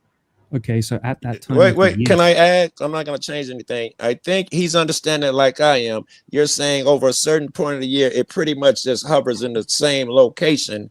And I think he's saying that doesn't hold true to what our eyes see, because everything else will be dark all of that time. Yeah, so look, this is what we observe the sun to be doing in the sky, right? So at the same time that it's light for 24 hours at the north, it's dark for 24 hours in Antarctica. 6 months later, it's going to be doing the opposite. It's going to be dark for 24 hours a day in the north and light for 24 hours a day in the south, right? Because the sun... But it's still daytime and nighttime towards the equator. Across the middle of the Earth. So where does the sun go at night, DJ? Where does the sun go at night? It's over a different section of the Earth, right? So let me explain something. Right, so why is it? So this must be a really feeble sun. If the Earth was flat, we would be able to see that sun, wherever it was above our heads somehow. Agreed. We can see it, because you just said we can see anything. No, I didn't. Okay, the atmosphere limits your vision. Okay. Oh, it's the atmosphere. Oh, right. Yeah, how do you know it's the atmosphere? Why do you have such faith in the atmosphere, but you don't have faith in the globe model? Because we tested for the curvature, and it's not there now. But you didn't test the atmosphere, did you? Did you test the atmosphere? We can test the opacity of the atmosphere, right? You can How? even just go How? Show me what test you did. Okay, so every meteorological company, right, gives you a visibility report in the weather report. Okay, we know how far you can see through the Why do you atmosphere. trust that? Why do you trust? Wait, why do you trust that? Why do you trust the visibility report, but you don't trust the report from NASA that says the Earth is round or is a globe? That's a great point. And Why do you trust one company and not the other? That is ridiculous. That is so ridiculous. I can see Jupiter and Mars at night. Just saying. Right, so that's pretty far away. So we can test that claim, right? We can go out and test how far we can see, right? But you can't go and test NASA's claim. That's something that's going to just require faith. You tested it based on what the company is saying? Yeah, you can test it based on what the company is saying. I ask if you can. I ask if you have. Specifically, if they say you can see 10 kilometers today, have I gone out to test if you can see exactly 10 kilometers? Yes. No. Oh, okay. Well, then why should I? If the Earth is flat, let me get this one in. If the Earth is flat, how come nobody has fallen off the edge of the Earth? That's a great one. Yeah. That's what I wanted to explain to you. A lot of people have a complete misconception of what flat Earth is. All right. A lot of people have a complete misconception of what flat Earth is. Okay, a lot of people think that Earth's a flat planet floating around in space, right? We don't claim that, right? That's what you see in the memes. That's what you see as propaganda from the media. Okay, so tell us what shape this planet is. In the heliocentric model. Completely. Don't tell me what it is, and tell me what it is. Be nice, because we're giving you some grace here. Yeah. Look, and I apologize. I got to be quiet because it's very late where I'm at. But look, okay, so it's the foundation. I think of the ground as the foundation or the floor of the system that we live in. Very similar to what all of the ancient cultures think, right? And the celestial bodies move above us in the sky, just as we all experience. And the sky is like a big clock, right? We use the sun to determine the years. The cycle resets. This is going to take me to why somebody hasn't fallen off. Yeah, you can't fall off. Can you fall off a lake? You can't fall off a lake, right? Oh, give it a rest, okay? You're talking nonsense. You can get to the edge. So where's the edge? So where's the edge? Where is the edge? Where's the edge? Yes, where's the edge? Where's the edge? This is going to shock you, but nobody. No one's ever seen the edge. Yes, exactly. Yeah. All right. So countless amounts of people have done east to west circumnavigations, right? But nobody has ever done a north to south circumnavigation. I'm shocked. Which means that if you were on a globe and you kept going south, right, you would go around and you would come back to where you started again. And that would debunk flat Earth. Nobody's ever done that. Nobody's ever kept going south. Well, hold on. They've done east to west navigations. That shows it's at least a cylinder. No. East to west, right? East and west are circles around a pole, right? If you have a magnet and you have a compass. A cylindrical pole? No, just a magnet, right? You could picture this, right? Put a magnet on your desk, get a compass, right? And the compass needle is going to point towards the north, all right? And then if you want to go east, you're going to go in a circle around the pole. Or if you're going to go west, you're going to go the other way, right? East and west are circles on a globe or on a flat surface. You could do an east to west circumnavigation on a globe or a flat Earth. But what you couldn't do on a flat Earth is a north to south circumnavigation. Wait, why can I do it east to west? If I'm looking at a map, east to west, are you telling me if I start going east, I'm in Chicago, I go east, and I go past the United States, I can come back around in fucking California? Yeah, east is a circle and west is a circle. You can even look that up on Google right now if you want. I agree it's a circle on a sphere, but just endless, and no one has ever fucking flew so far east, or when they do, they just say put up a video on YouTube saying. So that's still ridiculous, because if you go in a straight line, you're going to reach the edge at some point. Right, you're basically playing word games right now. No, I'm just telling you how directions work. Cardinal directions. No. You're playing a word game. It's a circle if you are on a sphere or on a cylinder. It is not a circle if you're on a flat plane. Right. Fuck east and north. What if I keep going in the same direction? What happens in your world? Yeah, it's in theory, it's a great idea, right? Like if you picture a basketball and you keep going in a straight line, sure. But in reality, we have obviously you can't do it on foot, right? What are you going to do it? You can't do it in a car. You can't do it in a boat because you've got ocean currents, and then you're going to have to rely on compasses once again with cardinal directions, and you can't do it in a plane because we've got jet streams. Okay, so nobody has ever just kept on in a straight line. How convenient. Yeah, how convenient. Well, that's just a fact. Find me one person. Planes don't go straight. I could tell you in my world, planes go straight. We know this because we can tell what time they left Chicago and ended it in New York. We can even account for the jet streams. But you're telling me, but for some reason, for long distance, we can no longer account for those jet streams and no left and right. And I don't want to say north and south because you're going to hang up on those words. We can't tell a straight line anymore if it goes too far. Jet streams, we account for those all the time. Right. So flights, they use flight corridors, right, which are basically like yes, that's how we use the jet streams. That's why it's faster going one way and slower going another. We know, and it works in the system we use. But what you're telling me is that it cannot be used on this long straight line. Shit, it cannot be used. I just looked it up. There has been complete north and south navigations. Polar circumnavigations have been achieved.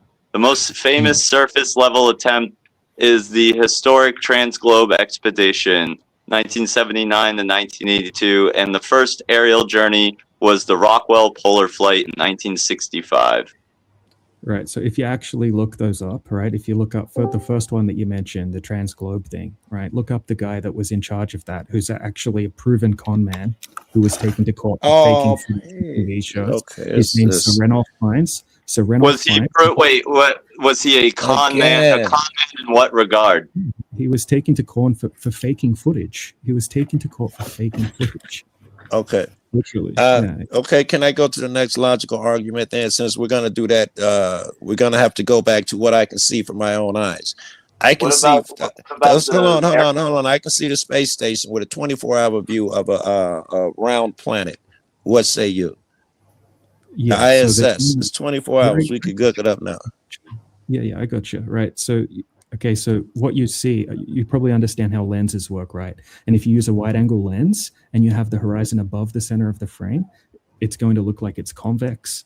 And every single shot from the International Space Station live stream has the horizon way above the center of the frame, right? So if you want to tell me what millimeter lens they use, you're probably going to get your answer to why it looks curved. I was just going to say, when they continue in a straight line, they come back over the same spot. That's where I was going with that. No, look up the path that the ISS takes. That's not quite the case, right? But think about this, right? Sure it is. They can tell you how many times they fucking watch the sunrise and the time it takes them to fucking circumnavigate one time. No, just go to Google and look up ISS path, right?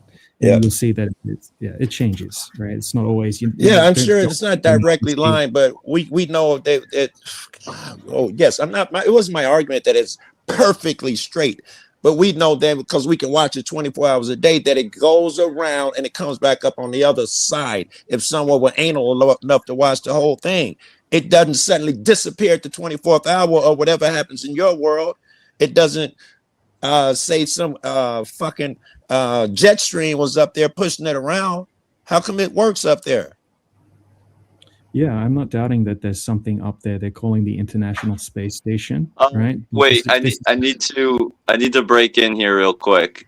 So no footage Transglobe expedition and the Rockwell Polar Flight has ever been proven faked. Both events remain completely authenticated. However, you are likely thinking a very real, high-profile UK High Court case involving the leader of the Transglobe expedition, Sir Ranulph Fiennes. The 2012 Ranulph Fiennes stunt controversy. In 2012, the UK High Court case revealed that Sir Ranulph Fiennes had staged dramatic accidents to get more exciting footage for television broadcasts. The incident, while filming a separate later promotional trek, Fiennes asked a crew member to deliberately jump over a crevasse, fall short, and dangle on safety rope to create suspense for the cameras. That's the fake fallout they're talking about. The fallout, the crew member was injured during the stunt and sued the expedition company. The court noted that these dramatic survival moments were staged. The distinction, while Fiennes was caught staging theatrical TV stunts for entertainment, the actual geographic achievements physically reaching the poles and completing the navigation were heavily monitored and never faked. Conspiracy group claims. Niche flat earth groups online frequently target documentary footage of Antarctica, including the Transglobe expedition. They assert that 24-hour time-lapse videos of the polar sun are CGI or just filmed in the Arctic North Pole and played in reverse. Why it's false. Video forensic experts have repeatedly debunked these Yes, claims. you never made that claim, but let's hear him The out. Earth is a sphere. The sun moves right to left across the sky in Antarctica, but left to right in the Arctic. Reversing Arctic footage to fake Antarctic footage would make people walk backward and flip all text and equipment layouts in the video horizontally, making it impossible to pass off as real. And then He said it was a 24-hour sun, north and Yeah, south. there is So a he never 24 made the hours. claim of that would require reversing footage and shit. Yeah, definitely not. There was some footage that was faked of the 24-hour sun, but I don't care about that. All they did was loop it. Is that the Fourth Road Bridge, Kenny? Yeah, going back to the Is that the issue Fourth of the Road Bridge? bridges. Oh God. That's the Verrazano Narrows Bridge, okay? So the Yeah, towers of the Verrazano. Verrazano Narrows Bridge are 1 inches, 41 millimeters further apart at their tops and at their bases to account for the curvature of the Earth. Yeah, that's a claim, right? But if you actually look into it, right? So what you're talking about is like an inch of curvature difference, right? Over this giant bridge where the actual That's a short bridge, man. It's a big Earth, short bridge. It's a tiny bridge, exactly. So Yeah. if they're claiming that there's this like 1 inch difference, like who actually measured that? Okay, but not just that, the actual bridge, right? I just looked this up the other day. Actually, it actually fluctuates, right? The steel beams fluctuate 13 feet. We would agree with that. So the tolerance for the movement of the bridge, just for the weather, is like 13 feet. Right, But that wouldn't defeat that the same people who have had to account for the 13 feet, because they would have had to know how much it would sway with the wind and the heat and the cold. They also are the same ones that are saying we accounted for curvature. They're the same smart people. Yeah, look, I've had this conversation about that bridge. This is the only one really that gets brought up. Okay, and nobody's ever been able to provide the blueprints that say that. We could pick a longer one and ask a Google if a longer one. What's the fucking one in, what is it, China? Hey Siri, did the world's longest bridge account for curvature of the Earth? Bridge in the world. The world's longest bridge, Katana and Kunsham Grand Bridge, is constructed Kanakil Bridge in Turkey. His answer is from Flat Earth WS. As she says, to follow. It is constructed to follow the Earth curvature. That's what Siri says. All right, here's straight from the engineers from the 22-mile Lake Pontchartrain Bridge, right? So, good afternoon, sir. I spoke with one of our lead engineers in reference to... Oh, no. That could be Bob. Don't even waste your time. No, because you're reading a thing. You can't tell me it's from an engineer. That could be fucking Rico or somebody, a scam in India. No. Well, you can contact them as well. We went to the effort of contacting them. I've got you got a number up there. I'll call them right now. Share the screen, man. Just share the screen. Yeah, do that. All right. So how do I do that? I've never used. You click the plus sign with the screen on the little dashboard. Yeah, I'd love to see that shit. I wish Elon Musk was here. I think he'd be able to confirm that the Earth is in fact a sphere. Do I click the? Or any of the astronauts that were on the recent mission to the moon and back? Actually, this is Elon Musk. I'm hanging out with Noodles right now, and I do in fact the Earth actually is in fact a triangle. That yes. I know we're going to Mars. We try to stick with evidence that doesn't require faith. Right. Like, yes, I'm okay with that. Guys, DJ, I want you to be formulating ideas in your mind whilst you're looking at this. Later on, just let it stew and marinate in your mind. Like, why the hell would they be lying to us about this? Tell us what you think. Yeah, this is good too. Yeah. Great question. Yeah, look, so this is my view on it. I don't think that there's a grand conspiracy. I can go over the entire history of how the globe became a thing, but I think that most people genuinely believe the globe. When your college professor tells you the Earth's a globe, when your teacher, your parents, right, tell you that the Earth's a globe, they're not lying to you. I don't think any of you guys are lying. I think your teachers were lying to you, right? It's a convenient model that people have been taught from generations. He's saying, why did they teach it though? Yeah, because that's what teachers are paid to do. They're paid to just regurgitate the information. Why did someone pay him to do it? Why did someone pay him to teach that the Earth was round? What did they have to gain? It's the mainstream curriculum. That's why? What they have to teach. Why? Because that's to what advantage? Do we want? It's not a. They're not lying. They don't think they're lying. They genuinely believe that the people who paid them, the people who came up with this idea, because it's really flat. The people who paid the teachers to lie and say it's round. Why did they do that? Who are you talking about? I thought you said that someone taught them that. No, I don't. Okay, so the teachers. I'm tired, so I'm going to listen more now.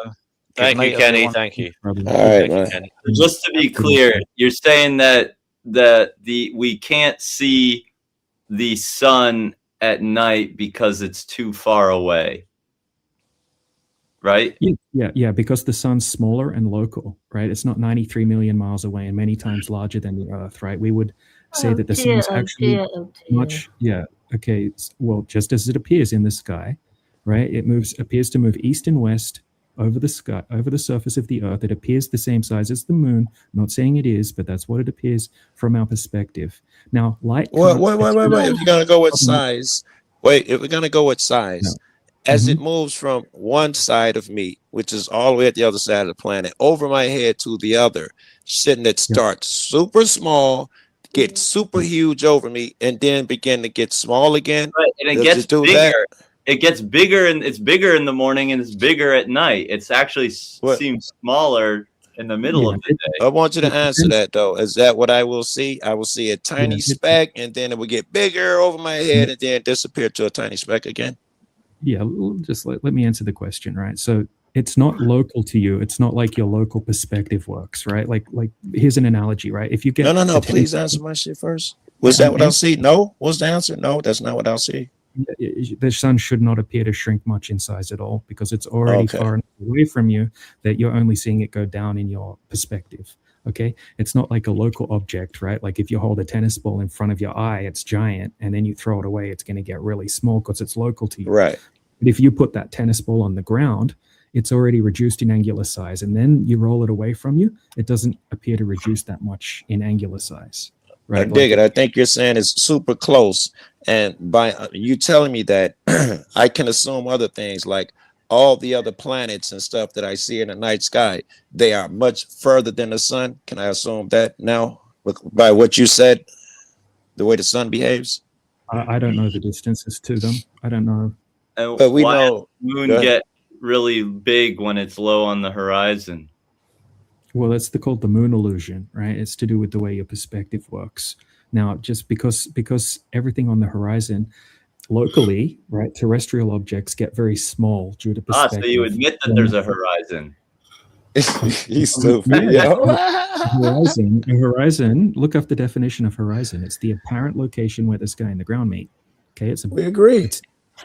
No, on a you was calling it disappearing fainting point or something earlier. Now we agree to call it a horizon. Vanishing point. Vanishing point, yeah. That's what causes the horizon, right? Whereas on a globe, it would be caused by the curvature of the Earth, and then things that are beyond it would be hidden, which they are not. Okay. Right? So in advanced architecture, advanced art courses, they'll teach you that a horizon is actually a byproduct. Well, we already established that you have not tested the, what did you call it? There's something about the atmosphere, right? The maximum distance you can see on a particular day. You have not tested that. You have not. Oh, wait. Hold on. Please allow me to interrupt because I think I have a problem here. If I can see the fucking sun, I don't know what you're saying happens to the sun. Oh, it disappears out of my view of the horizon. How come I can't see? We're assuming it goes pretty far. How come I can't see New York again? Did it disappear too? Yeah. No. Because firstly, it would be too small to be able to see. Because once something gets below 0.02 degrees, you can't see it anymore.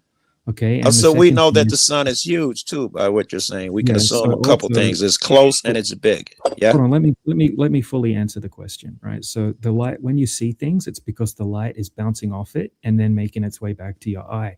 Okay, if the light's bouncing off a building, for example, like a city, it's got to push through all of that thick atmosphere. As the light pushes through the atmosphere, it scatters. Okay, right. And that's for the same reason we don't see the blue spectrum of the sun when it's close to the horizon at sunset, right? The light from the city isn't able to push through all that atmosphere back to your eyes. But the moon can, and the moon's further. The moon's much brighter and much larger. So we can assume again that the moon is larger than New York City. We can start getting it somewhere here. We can get size now through what you're telling me. We can get size. You're not. Can you tell me now how Okay, far so the you're moon and the sun is above us? Can you tell me now? No, I there's no way to test that. It is, because we can get size. By what you're telling me, if we can get size, we can get distance now. No, you can't get size. You can't look at the moon. You don't know what the moon is, right? You've been But told we it's- know it's further than New York, because the shit in New York is closer and it disappears. So the moon is not, is the moon closer? How come we can still see it? It gets through the atmosphere somehow. because it's in the sky, right? You're not looking through all of that density of the atmosphere, and also Even when it comes down to the horizon, it lays flat. You can still see the moon and the sun through the horizon when it's laying flat on your eyes. Yeah, but when it goes beyond the horizon, you can't see it anymore. How far away do you think the horizon is? It's not very far. Well, how come ain't nobody drove there yet? Drove where? To the fucking horizon. Oh no, you're saying something else. It Because never, I don't know. This horizon's a circle around the observer, right? You can see the same. I distance agree, it's a circle, yeah, but earlier you were telling me that if I drive a straight line, what will happen if I continue? Oh, I can never drive a straight line. Was your argument? Yeah. Yeah, no one's ever done that. You can't do that. Right. Obviously. If I did, if an imaginary thing where I could, all things were provable, blah blah, what would happen on the flat earth if I were able to keep such an astute straight line? What would I happen? What would I see? No idea. No one's ever done that. I wouldn't know. I would just be guessing. I don't want to just speculate about things that I can't validate. You'd probably get to a shoreline at some point, because we know large bodies of water need to have a container. But why can't you drive in a straight line? Now, we have Johnny here. Because you'll run into a hill or go into the ocean or something eventually. Google Maps is a fraud. Johnny. Google Earth is a fraud, and I can't find shit on Google Earth. Yeah. Don't strawman me. I never said that. I mean, I could have thought I could assume that because Google Earth says it's based on round shit and satellites. There would be, not everybody would be. The truth is, there would be some kind of conspiracy against the human race here, DJ, if indeed the Earth was flat, because you know we've been to space apparently. Google Earth makes it round. They'd have to be in on this conspiracy. No. Okay, so yeah, look, I think that they lie about space travel, but that doesn't have anything to do with flat Earth or hiding flat Earth, right? Just. So you're saying they haven't been to the moon. They're lying about that to kind of keep face, to compete with the Russians, perhaps back in the day, or the Chinese now. None of this is actually happening, but it's they actually perhaps don't know themselves that it's flat. Oh, maybe maybe some people. Yeah, maybe I think most people that even work for NASA, work for the military government, genuinely believe that. What about all these flights? We spoke about the flights earlier. The airplanes flying all over. Yes. I mean, if you map all these flights together, you literally get a globe. Like you literally will. It will depict the globe as it is. What you're going to get is a spherical coordinate system, right? That's all the globe is. And if you dig into the history of the globe, so a spherical coordinate Where's the system's one based- where's the one that goes the other way, where I got a straight line? Ain't no YouTuber figured out what a straight line is according to your world and set forth, where the gusts of wind are going to take me this way. No one is willing to do a straight line by what your definition of it is. And if they ain't nobody accidentally found the place yet on this earth, this place where the end of the earth, where we don't know what it is. No one's accidentally wandered into this place yet. No, look, there's actually restrictions, right, when it comes to actually traveling south. So you need a very strict permit to be able to travel beyond 60 degrees south. Okay, is again, this the according to answer yours, you to- should be able to travel in any direction and find something you haven't seen. We don't even have to. We can use south, but we don't have to use south. In any direction, we're supposed to learn into, lean into the unseen. Someone's supposed to stumble upon it in any direction. Yes, 8 billion of us. Right. Well, any direction. Johnny. Let Johnny speak for a second. Johnny, what have you got to say? You're muted, Not Johnny. much. Just keep on talking about what you were talking about. It's not nothing to do with the sun or the moon. I do have to head off shortly. 'cause Alex. It's 2:20. Okay, here DJ. in the morning, and my wife's giving Hi. me dirty look. Good Yeah, I have to Well, go DJ, soon too. Got to walk my dog. You've been a fine representative. If you guys have Yes, to go, we good will end the job. show. Then we'll end the show. We'll end the show. I'll tell you what. Will we do our closing remarks then? Noodles, do you want to give your closing remarks? I just I think this is more about oppositionalism than actually having a strong, reasonable belief in any kind of scientific evidence. I don't think that he's presented any reasonable evidence. I think these are clever talking points to the masses who are kind of not armed with the same data that they're laymen, and someone who is a scientist or who really understands the mathematics involved in all this would probably have some good pushback. But unless we are completely armed with that, these people are kind of able to just kind of say whatever they want. And I experienced the same kind of thing when I had first become vegan, and I didn't have strong arguments against the very easy debunkable arguments that animal abusers would make. As I became better, more well equipped at defending my position, I saw how weak their positions were. But it was a position that the majority of those people held and thought was like intelligent. And I think killing over here happening here with this flat Earth thing. So at some point, I would love to get into you with the philosophy of God, but the show's ending. I love it. That's all I have to say on Thank that. you. Thank you, Noodles. Thank you, brother. Joe Cool, we'll leave the flat earthers till last. We'll let them have the final say. Joe Very Cool, good. go ahead. I'll go with what he is saying. You must, in order to pull off that belief, it requires some really crazy things, which this guy is talented at avoiding. It requires that everybody else is dumber than you are, including Google, AI, and all of that shit.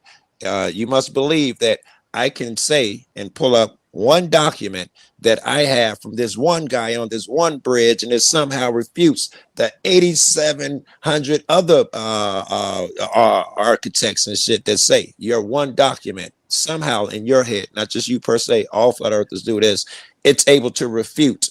You have another problem. Cameras don't work above 60 miles high. Anything that's in the sky, like the ISS, satellites, God forbid, I don't want to take God in there, but the moon and all of that stuff, those cameras, you must say there's an issue. That Artemis shit, that camera, those people fake that. You must take that position at some time, and you must come up with the argument, which we didn't get into here. Why is it so important that they fake that? You're smart enough. You're going to come up with some. Oh, the military, it came up. It won't be for the flat earther thing. And that's the last thing, the problem. The ego that you know more than everybody else. That alone, you need to pull massive amounts of evidence. It can't be fucking one piece of paper from the dude at the Pocahontas Bridge. It must be massive information if you're going to explain to someone how you're just wiser than everybody else. You got to be able to break it down easy and shit that we can see if you're going to pull that one off. All right, I'm done. Okay. Thank you. Chickpea, do you want to give your closing remarks then for this show? I agree with Noodles for once. Doesn't happen often. Yeah, I agree with Noodles had to say. They talk utter rubbish. Okay. Basically. Thank you, Chickpea. Thank you very much. I don't know if Danny Shine is still with us. Is he? He's muted at the moment. Are you there, Danny? You might have nodded off. No, I'm here. I am here. Okay. Do you want to give your closing remarks on flat Earth to flat earthers who are listening and who may watch later? Yeah, I mean, I think it's a downstream problem, and it doesn't really make any difference to anything. And they should just consider getting sterilized before they create more flat earthers. They definitely should be sterilized. Those people take care. Yeah. Okay. We got we'll go to DJ next because I think he wanted to go to bed, so we'll have to go to him next. Yeah, come on, go and to we'll bed. go to Alex. DJ, everyone else be quiet now. DJ, your closing remarks, please. Yeah, Thank you for I'll try to coming on, by the remember way. No problem. I appreciate it. Look, yeah, try to reply to what other people have said. I'll try to remember, but talking to people that haven't researched the topic, yeah, that is the case quite often, right? Like right now, a lot of people haven't researched the topic that I'm talking to in the channel, but we have had conversations with physicists, right? I had a long debate with a German physicist about a week ago. Right, he wasn't able to prove the globe either. He was eventually asking me, how do I think that he could go about trying to prove it, right? And just memorizing and regurgitating information doesn't mean that you know everything about everything, right? Most people have never even questioned the globe in the first place. Okay, and they're just going to college and they're learning specific information out of textbooks, and they get good grades by regurgitating that. That doesn't mean they've gone out and tested the earth. They've taken it as a given, like most people do, right? We're not asking people to believe us either. I'm not trying to convince anyone. I'm just showing people empirical evidence, real world tests, right? And asking people to try to debunk it and to try to find counter tests, right? Weigh up both sides of the information, come to your own conclusions, and then make a logical decision based on what you think, right? After checking both sides, I'm just trying to help people get a better understanding of where we're coming from. Okay, and next time, if we can ever do this again, which would be great, I can set up my screen so I can screen share, I can show long distance observations, I can show tests, I can show documents, citations. It's very I'm down. Endless appetite for this shit. I'm absolutely down. It's hard to present this all vocally, right? It's much easier if I can actually present information on my screen. So next time I can have it all set up properly. Please. Yeah, look, I actually had a debate with one of the top so-called flat Earth debunkers, right? MC Toon, right? I got a YouTube channel. Yeah. Check my debate with him. I'll have tons more debates I've already had. Wait. Where do I find out his channel? Pickled Minds. What's your channel? Pickled Minds into YouTube. I've heard that. Okay. And, well, DJ. Last thing, really quickly, and then I'll go. So 24/7 Flat Earth Discord is a huge community, 30,000 member server. I think that's where you guys found us for this show. And there's a lot of very knowledgeable people there. So, if anyone wants to join and come and chat anytime, you can find us there. And I appreciate you guys letting me on. I know this. Appreciate you coming. You did well. I thought it was stupid at first, right? Flat Earth. I thought it was the dumbest thing ever, and I tried to debunk it, and I couldn't. So I just encourage people to, look into it. That's all. Anyway, appreciate all of you. Even the people that think it's stupid. So peace out. And thank you, DJ. Thank you, DJ, for holding your call and speaking with such measured responses. We appreciate you for coming on here and telling us what you think. Thank you. Yes. Hope you come back soon. Right, Alex. Thank you, DJ. Alex, the closing remarks, please, for the show. Yeah, well, thank you. Yeah, thank you for having us. It's been nice talking to everyone. Same. I will add to what DJ said. DJ's amazing. I'll add to what he said, and the flat earthers that I thought were stupid turned out to be some of the most intelligent people I've ever come across, and they're really pushing the boundaries of science. That's the ironic thing, and they're called the dumb people. And I'm really, really happy to be on the side that doesn't think that humans are a parasite on this earth, and be on the side of people who have wonder in this beautiful place that we're in. I just encourage people, like DJ said, to just test it for themselves, because everyone who comes across flat earth thinks it's completely ridiculous, and I will totally agree with you there. It seems utterly nonsensical, because you've just had your whole life, you've just assumed everything. But if you do look at empirical evidence, logic, and you try and remove those fallacies that keep on coming up, I think you'll find, if you honestly look at it, I think you'll find that it seems to be the case that the Earth measures flat. That's it. Alex, thank you for joining us. I hope you do come back again soon, because I know you have lots of interesting views on all different manner of subjects that we often talk about here. So yeah, I hope you can come back and give us your thoughts on all various topics that you're interested in. Yep, sure. Thank you very much. And thank you to everybody who tuned in the chat. Thank you to everybody who was here participating in the panel. And yeah, thanks to all the flat earthers out there who got involved and who, supported the show and drove it onwards from the Discord that I was interacting with there, Flat Earth 24/7. Thank you very much. I appreciate you, old dude. I wish you could have figured out how to come on maybe next time. But yeah, we'll leave it there. Until next time, take care, everybody. Take care.